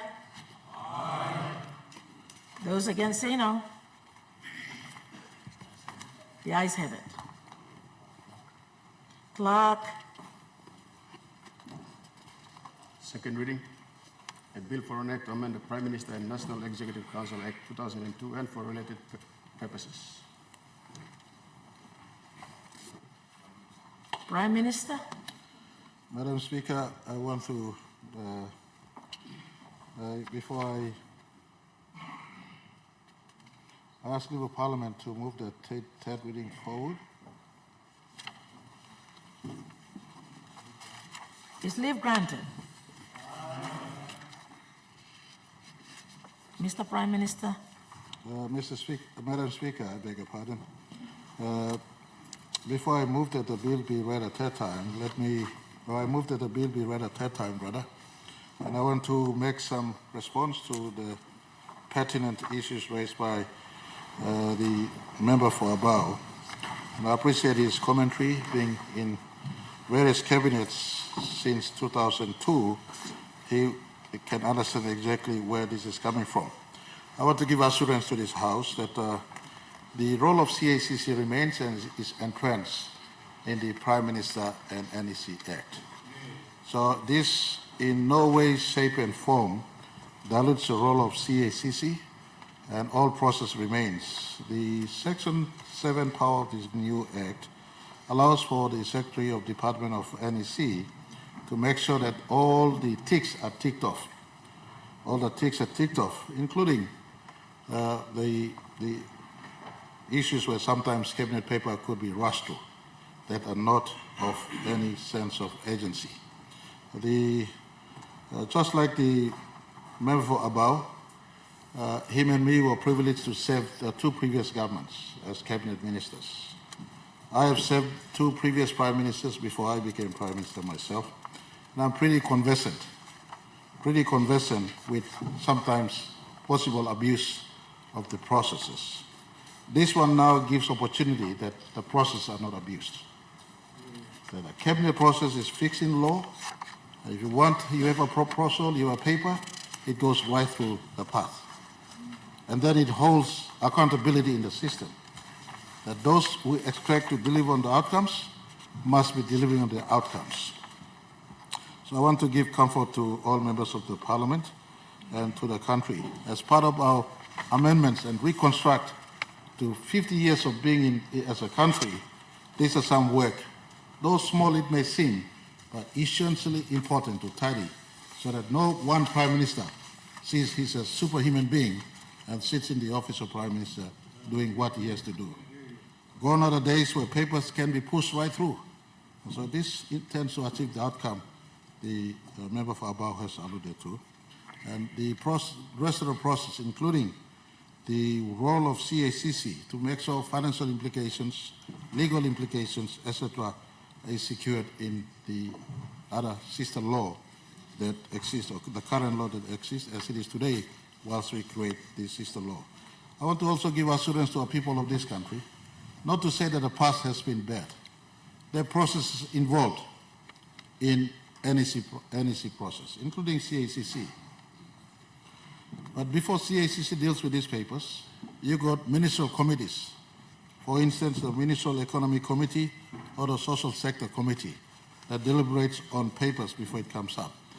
In terms of passing laws, the laws that government sponsor, laws does not emerge overnight.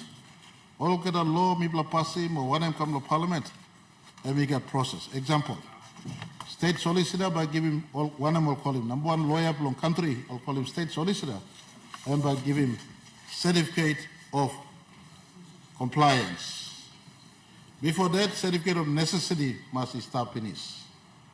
Now, before come FLC, by giving Togo right or something okay. So he got about 4+ steps involved all the paper come the NEC. Now what we are doing, put him into law so that one black man or some prime minister or one black minister, working something like blocking, behind him law, over the cabinet process, because final decision by that impact the country, you must be in law and working. And after this one, passing finish, who said you supposed to making work, if you look him to law and go down. Hold him secretary that's all accountable. Plenty time government like Senis, secretary too stop under pressure. Because deputy secretary start making all kind of funny underneath the deputy secretary. I've been around long time enough to understand that the rank and file of the public service too are not at work when political tensions are hot in the air.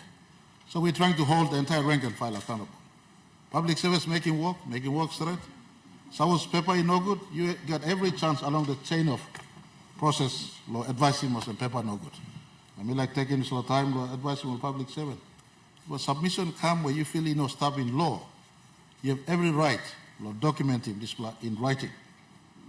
Talk, minister talk making, or making, or government to make him. Work law advice. This direction there, stop law. Advise him now you come back now to awesome, what people are something. This one now, once and for all, entrances. The entire process of the cabinet, giving respect to the vitality of democracy that we have, which means power belongs to the people. The entire chain of process must involve everyone correctly and not one man dominate up at the top. Will I give assurance to country too also for the first time? Under my words, we've instructed for secret ballot in NEC. Secret ballot. So all you vote to likely you. No God man need to say how you vote. Look, every decision, cabinet like working. And highest authority law country, law sit down law cabinet making this law. I challenge all the governors. Do you conduct your assembly well? Do you allow decisions to be made very well by in a transparent manner like this? Something we must all do. One man decide. The entire body of leaders, ministers must decide at the provincial assembly or provincial PEC. Ministers at the National Executive Council must decide, not the Prime Minister. We've given respect to the entire process where everyone decides in the chain of decision making along a country's way. And at the cabinet, we're elevating it to the highest. So, Madam Speaker, sorry, Mr. Yet.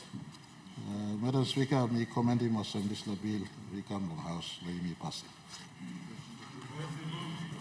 The question be put. The question is that the question be put. Those in favor say aye. Aye. Those against say no. The ayes have it. The question is that the bill now be read the third time. Those in favor say aye. Aye. Those against say no. The ayes have it. Clerk. Third reading. A bill for an act to amend the Prime Minister and National Executive Council Act 2002 and for related purposes. Clerk. Notice number 128, Prime Minister.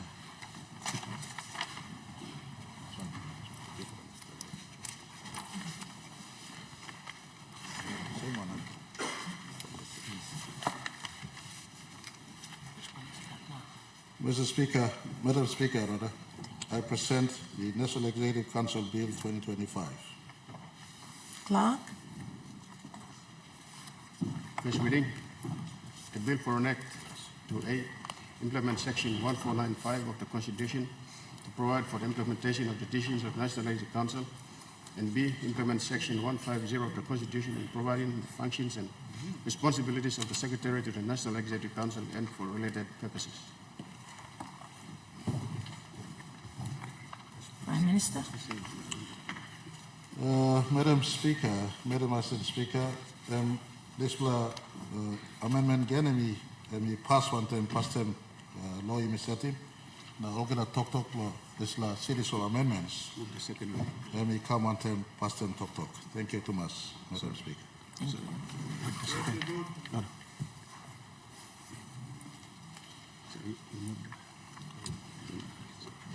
Madam Speaker, me now moving on some bill now, you may read him second time. The question is that the question will be put.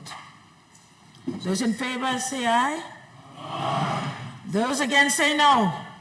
The ayes have it. The question is that the bill be now read the second time. Those in favor say aye. Those against say no. The ayes have it. Clerk? Second reading. The bill for an act to A, implement section 1495 of the Constitution to provide for implementation of the decisions of the National Legislative Council, and B, implement section 150 of the Constitution in providing the functions and responsibilities of the Secretary to the National Legislative Council and for related purposes. Honorable members, I have to announce that I have received a message from His Excellency, the Governor General, dated 11th of March 2025, recommending the expenditure of public monies of Papua New Guinea in accordance with Section 210 of the Constitution insofar as the bill relates to and provides for such expenditure. Prime Minister? Madam Speaker, may I ask him leave of Parliament or move in third reading, Harriet Thomas. Is leave granted? Clerk, Mr. Prime Minister. Madam Speaker, may move him that this bill now, you may read him number 3 times. The question is now put that the bill be read. The question is now the question report. Those in favor say aye. Aye. Those like him, this let talk no. The ayes have it. Honorable members, the question is the next page. It's this one. The question is that the bill be now read a third time. In accordance with the constitutional requirements, the bill must be passed by an absolute majority of 60 members. Clerk, please ring the bell.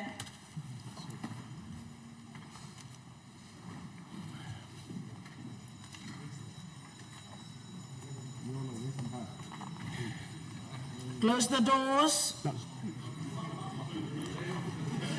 Close to.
Attendants, close the doors. No can open again.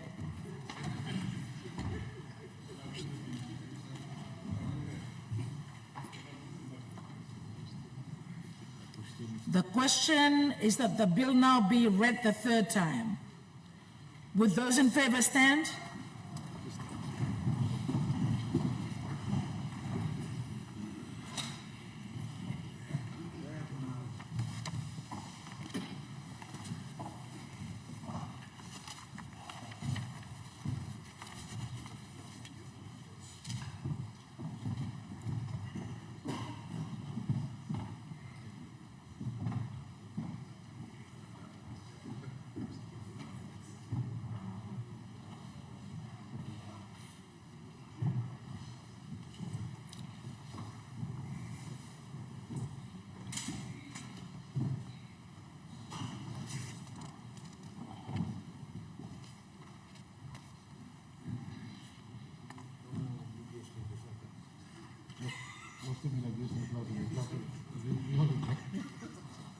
Sanap straw.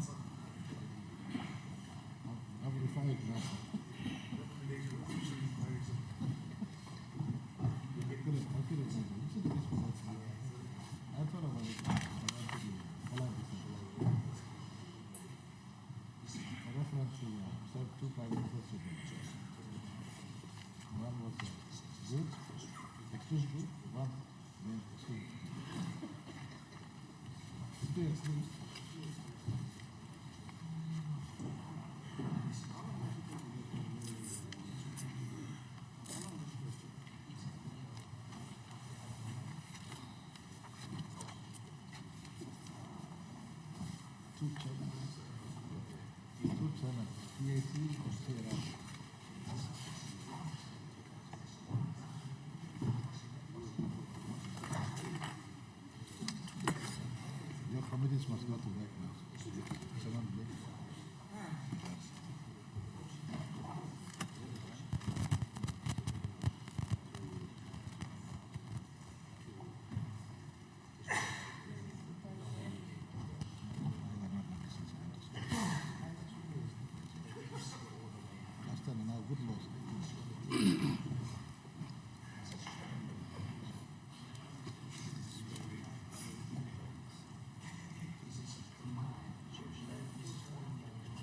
Would those against please stand?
Honorable House, ayes have 80, no is 0, nil. Clerk, Reading a bill for an act to A, implement section 1495 of the Constitution to provide for the implementation of the decisions of the National Executive Council, and B, implement section 150 of the Constitution in providing the functions and responsibilities of the Secretary to the National Executive Council and for related purposes.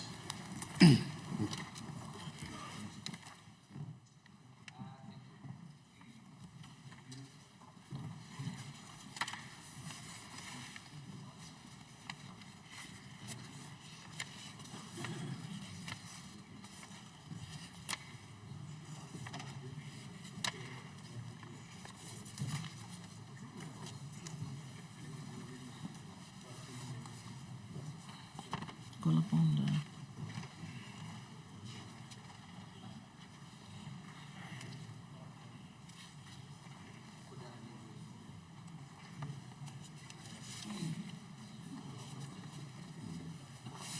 I call upon the leader of government business.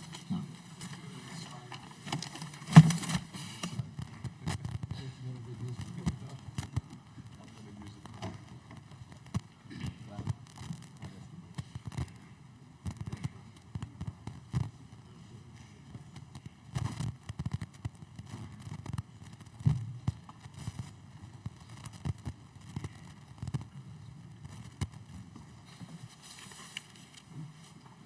Honorable House, I will now call upon the Minister for Papers, Minister for International Trade and Investment.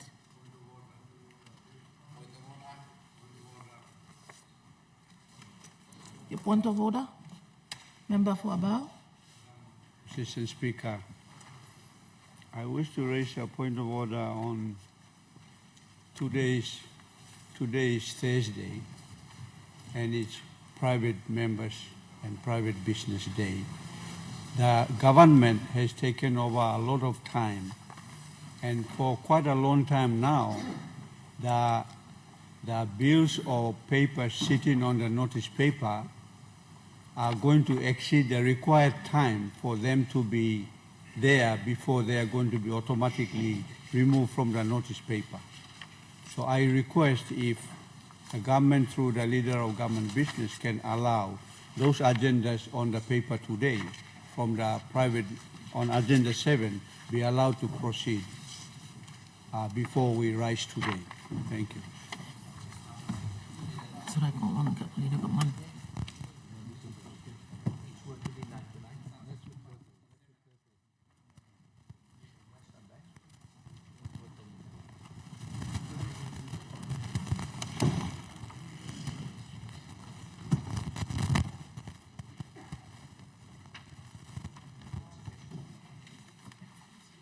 Thank you, Member Abao. You may behind him program. We will come to where you will talk long. Again, I call upon the Minister.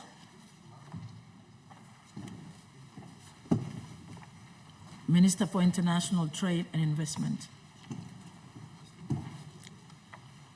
Madam Speaker,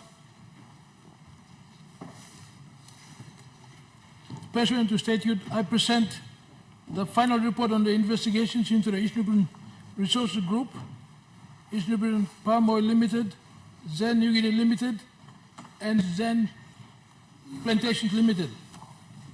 Yeah.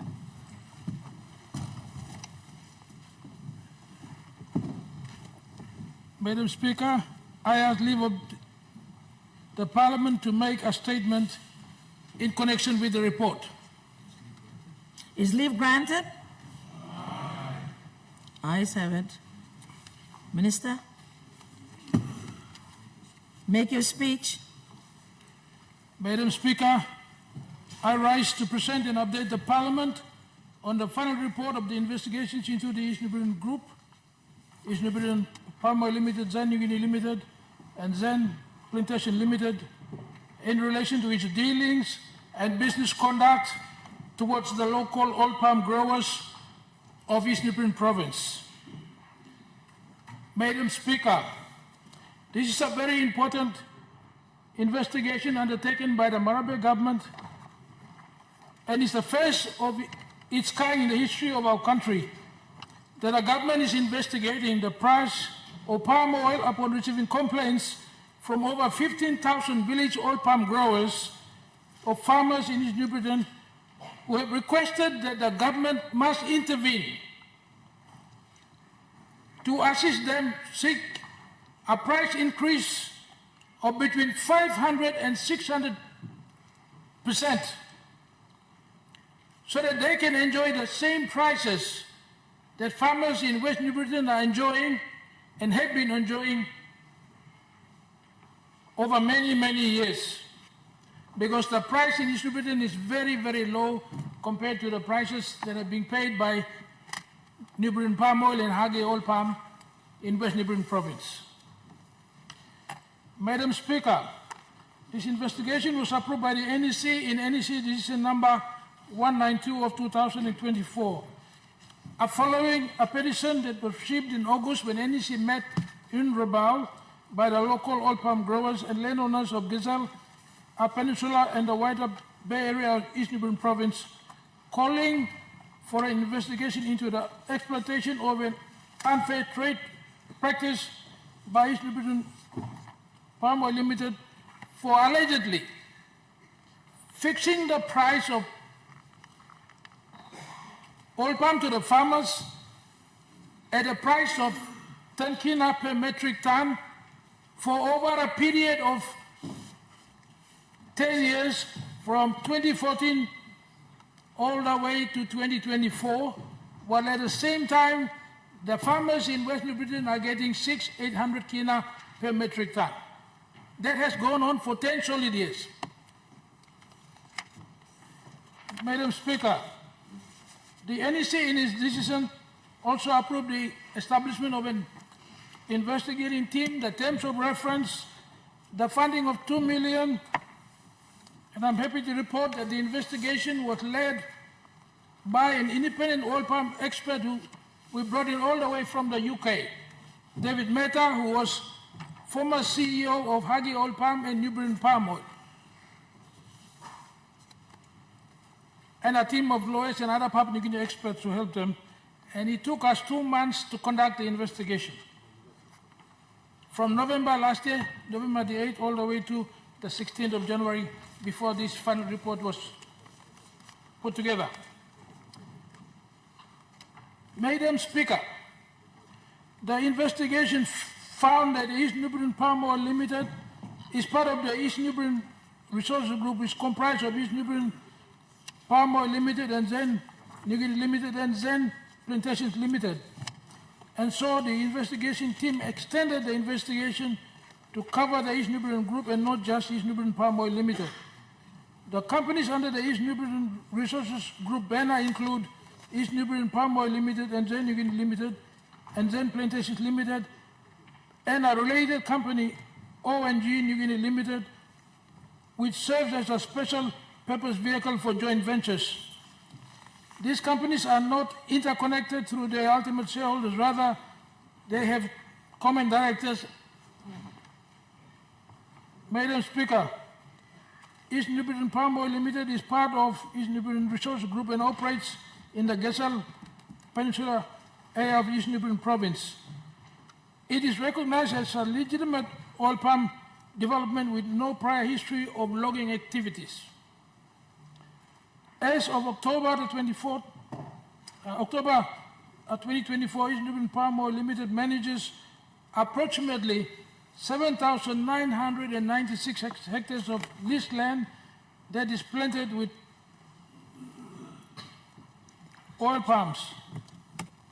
Additionally, it procures fresh fruit bunches from 36 smallholders who cultivate an extra 245 hectares. The company operates a palm oil mill with a capacity of processing a capacity of 16 tons per hour, along with a kernel crushing plant. Madam Speaker, the East New Britain Palm Oil Limited palm oil development model is based on companies acquiring land from landowners through various arrangements, including but not limited to joint ventures, memorandum of understandings, and memorandum of agreements. Then developing and cultivating the oil palms on acquired land itself and paying landowners rentals and fresh food bunches, royalty payments obtained from that land or proposed profit shares in the case of joint ventures and where development costs are borne by the joint venture. The East New Britain Resources Group never planted oil palm for the smallholders. Madam Speaker, Zen New Guinea and Limited and Zen Plantation Limited collectively referred to as Zen are part of the East New Britain Resources Group operating in East New Britain. Originally, Zen New Guinea operated as a logging company. However, following a change in shareholders, Zen New Guinea was established, shifted the focus towards oil palm development. This oil palm development model was based on a SABL lease. After logging activities, the company developed some of the cleared areas for oil palm cultivation and subsequently manages these plantations. As of October 2024, Zen Plantation Limited had approximately 7,000 hectares planted oil palm with a palm oil mill capable of processing 45 tons per hour and a crushing and a kennel crushing plant. Madam Speaker, the East New Britain Resources Group was led by its former CEO, who holds full responsibility for the development of the East New Britain Resources Group's projects. During his tenure at Zen, he acquired the Special Agricultural Lease and subsequently the FCA. Following these acquisitions, he initiated the development of oil palm plantations on land owned by local landowners without formal agreements in place. Consequently, that landowners have no choice but to accept the terms imposed by him. At East New Britain Palm Oil Limited, he is an individual responsible for managing the initial acquisition of land from landowners for oil palm plantations. This process involved various agreements, some of which were merely verbal agreements. Madam Speaker, according to landowners, these arrangements were predominantly negotiated without adhering to proper free, prior, and informed consent protocols. No documented evidence of free, prior, and informed consent negotiations had been located by the investigation team, including verbal allegations suggest that he employed exploitation tactics, including verbal agreements, coercion, and intimidation to acquire land. Madam Speaker, it is alleged that the former CEO engaged in numerous inequitable benefit-sharing agreements that were agreed upon without prior, free, prior, and informed consent negotiations. Most landowners who signed this agreement did so without a clear understanding of their commitments, the benefits they would expect to receive, and the time frame in which these benefits would be delivered. Madam Speaker, it is the view of the investigating team that the former CEO is largely responsible for the issues related to oil palm development associated with the East New Britain Resources Group in East New Britain, as well as the significant issues to be addressed by the East New Britain Resources Group and the losses suffered by associated landowner stakeholders. Madam Speaker, the investigation team was unable to obtain all the necessary information. However, the Chief Operating Officer of the East New Britain Resources Group provided valuable assistance as the representative from the Investment Promotion Authority, the Independent Consumer and Competition Commission, and the Departments of Lands and Physical Planning. Due to limited information available, broad assumptions and calculations were made to estimate landowners and stakeholder losses. The investigating team estimated that the underpayments in terms of price to the landowners is estimated at 38,730 kina, 30,637 kina from the first oil palm plantings in 2009 to October 2024. What our people lost out in the 10 years by underpricing is over 38 million estimated by the investigating team. In the absence of a mandatory price formula for our country, for FABs from small outgrowers, and a standard template for benefit sharing agreements with landowners, the losses suffered or underpayments to landowners were calculated based on the normal industry price or what New Britain Palm Oil was paying for fresh food buns for small outgrowers and landowners compared to what the East New Britain Resource Group was paying over a period of 10 years. Madam Speaker, it's important that the Parliament understands and this country understands we do not have a national price formula for oil palm. We don't. We've never had one in 50 years. So these loan companies are basically coming in and deciding on price and abusing our people. Many issues noted throughout this investigation include lack of mutually agreed benefit sharing agreements, non-compliance with existing legislations, non-fulfillment of project agreements, etc., were mainly attributed to absence of a central regulatory body for the palm oil industry in Papua New Guinea. We don't have a national regulator like CIC or the Cocoa Board. Despite some existing legislation governing the operations of the oil palm companies, there is obviously lack of a proper central coordinating and oversight industry body or regulatory body. Madam Speaker, given the lack of oversight and governance of this existing legislation or regulatory framework applicable to PNG's oil palm industry and a few missing areas with no legislation like a mandatory smallholder price formula, the state of PNG may not have the legal standing to undertake actions against the East New Britain Resources Group at this stage. We might not because we don't have a law.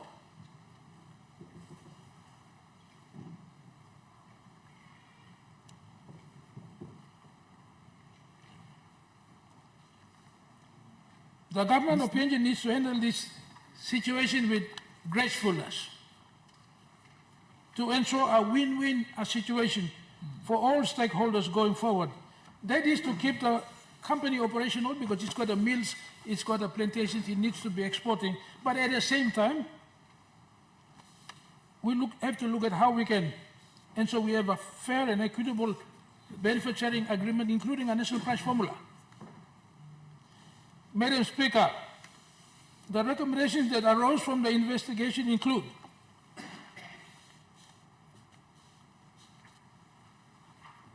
that we immediately as a country need to look at a new oil palm policy and legislation for the industry. This is to prevent logging companies from acquiring SABLs for logging purposes under the disguise of agricultural development. SABL is a bankable title and is suitable for acquiring and utilization of alienated lands for oil palm farming. Madam Speaker, the investigation also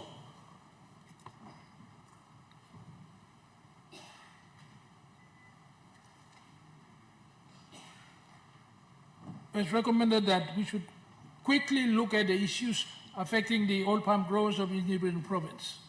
There are also complaints from other parts of the country coming now.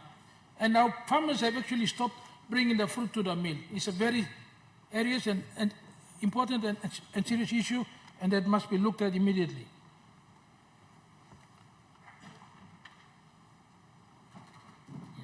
Madam Speaker, another important recommendation is that the underpayments or losses suffered by landowners should be subject to independent valuation by a reputable and certified business valuer whose prior interest, who must have prior knowledge and experience in the oil palm industry, so that the landowners are compensated for the 38 million loss or estimated 38 million loss immediately. The recommendation from the investigation TIMSA option 1, that the state, through the oil palm minister, can direct a negotiation with the East Nubian provincial government for the losses to be paid to the farmers. Option 2, that these farmers be given shares in the company to the value of 38 million if they don't have the cash to pay. Option 3, the farmers take a class action against the company by going to court.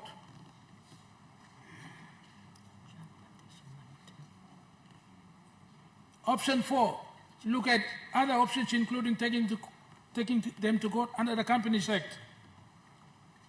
Option 6, criminal charges should be brought against the board and management of this company and its shareholders.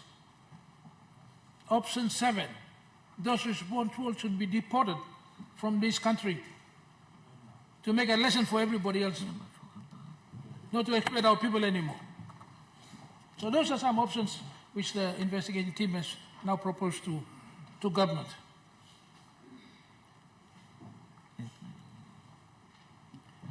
The other recommendation is that the East Nubian Resources Group must pay penalties to the state for any non-compliance with existing legislation, including IRC, ICCC, and many other state agencies. Madam Speaker, the Marabe Rosso government will act firmly on these complaints from our farmers and must act firmly so we can get a fair and far better package to encourage our people to free up land for oil palm development. We also want to send a clear message to all foreign investors that under the watch of the Marabe Rosso government, no foreign investor will be allowed to cheat and rob our people from the fruit of their sweat and labor on our own land. Madam Speaker, this investigation will form the basis of the new oil palm policy and legislation that must be put together to govern the operations of the oil palm industry and its management into the future. Madam Speaker, we have a legislation that governs the coffee industry, one that governs the cocoa industry through the Cocoa Board. However, over the last 50 years, we have not had a legislation for the oil palm industry. We only have OPIC, which is an extension arm of the oil palm industry specifically for smallholders. We have never had a national price formula because we do not have a law that gives rise to a national price formula. If oil palm companies in the country do not pay the right prices to the farmers, who is the watchdog that watches over them? Who should they complain to? Do they have to wait for 10 years for the Marabe government to investigate? Right now there is no one, because successive governments have failed to formulate and provide legislation for the oil palm industry, unlike other industries. The gap in not having a regulatory framework around the oil palm industry has led to so much abuse and the robbing of our people. And I must add, including oil palm companies not paying the minimum wages. Madam Speaker, the oil palm industry in Papua New Guinea is the only subsector in agriculture that generates over $1 billion kina in export revenue every year. The latest figures, last year we sold over 2.1 billion. The nearest is coffee, 510 million kina. I mean, not reaching even billion. And yet no one has given focus to the oil palm industry in terms of regulation and law and policy.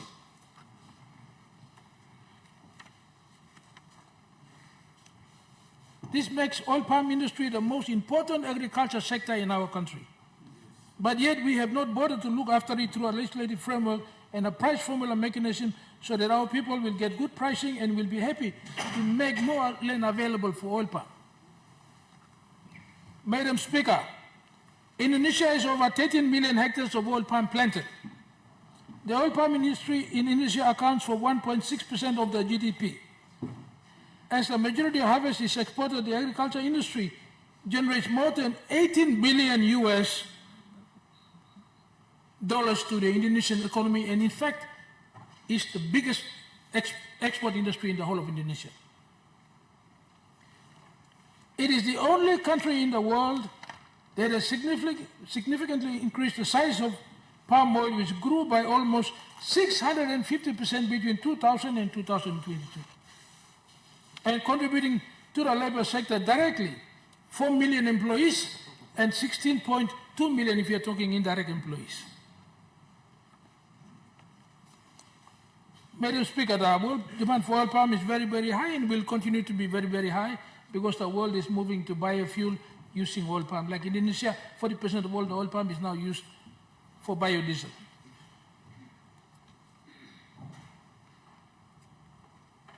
So we see very high prices for the next 10 years.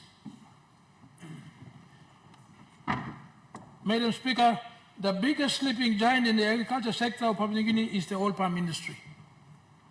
We have all this savanna land right across the country from the Sepik Plains, Morobe, Western, Oro, and we have not even planted oil palm in these savanna lands. We have to sort out the industry structure, regulations, price mechanism to attract the investors, give them special incentive through special economic zones, and plant up the savanna lands across the country with oil palm. Our country needs growth, development, revenue, and jobs. Madam Speaker, I want to thank the Prime Minister and the government for agreeing with me that we needed to fully fund and undertake this investigation. And I also want to thank and place on record my sincere appreciation to the Governor of East New Britain, the Honorable Michael Marum and his provincial administration for their support and contribution to this very important investigation. Madam Speaker, this is not just an investigation that will be gathering dust in Waigani, like many other expensive investigations of the past. It is my hope, Madam Speaker, that this report, by presenting this report to Parliament, I will secure the support of both sides of the House to get behind the recommendations for a total overhaul of the palm oil industry, so a new policy and regulatory framework, including a national price formula, must be put in place this year. Timely action now. We waited 40 years, 50 years finished. 50 years. Must be put in place by the Marape Rosso government to stop the exploitation of our farmers and our people. And such exploitation must never happen again. After 50 years of independence, we must be mature and we must put an end to foreign exploitation of our people in our own country and in our own land. Madam Speaker, we must also agree today that we will get behind the people of East New Britain and support them to recover 38 million they have lost. I mean, wrong blow. Government no got price formula, no got legislation, all suffer here.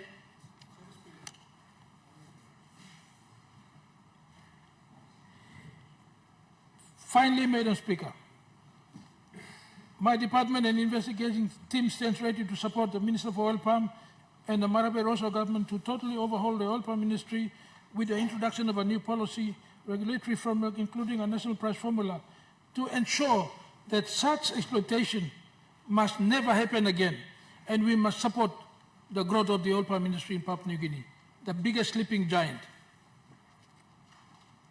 I thank you, Madam Speaker. Leader of Government Business.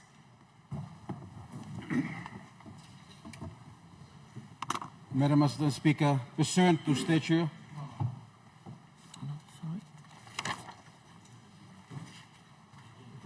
Adjourn.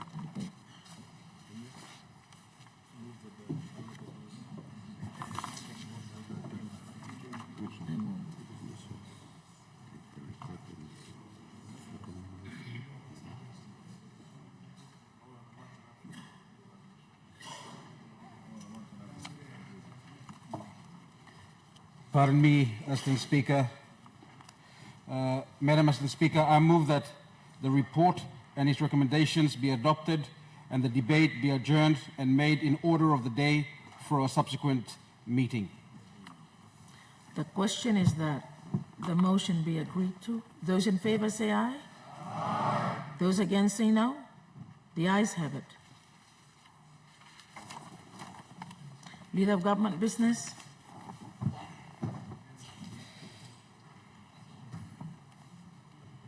Madam Speaker, I ask leave of Parliament to move a motion without notice. Is leave granted? Ayes have it. Lead of government business? Madam Chair, I move that leave of absence be granted to Mr. Connie Iguan, Deputy Speaker and member for Makam, for the duration of this meeting due to medical review overseas. And Mr. Ekime Gorosau, member for Daulo, for the duration of this meeting due to medical review overseas also.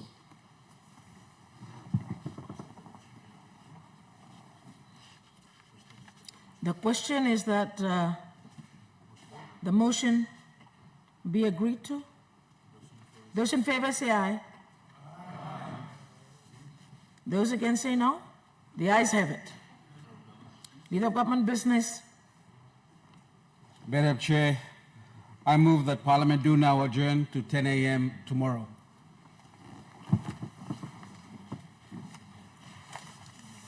Member for about? No?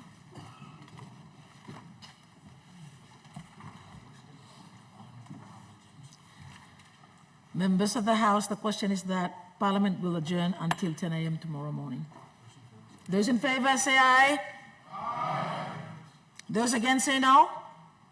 The ayes have it.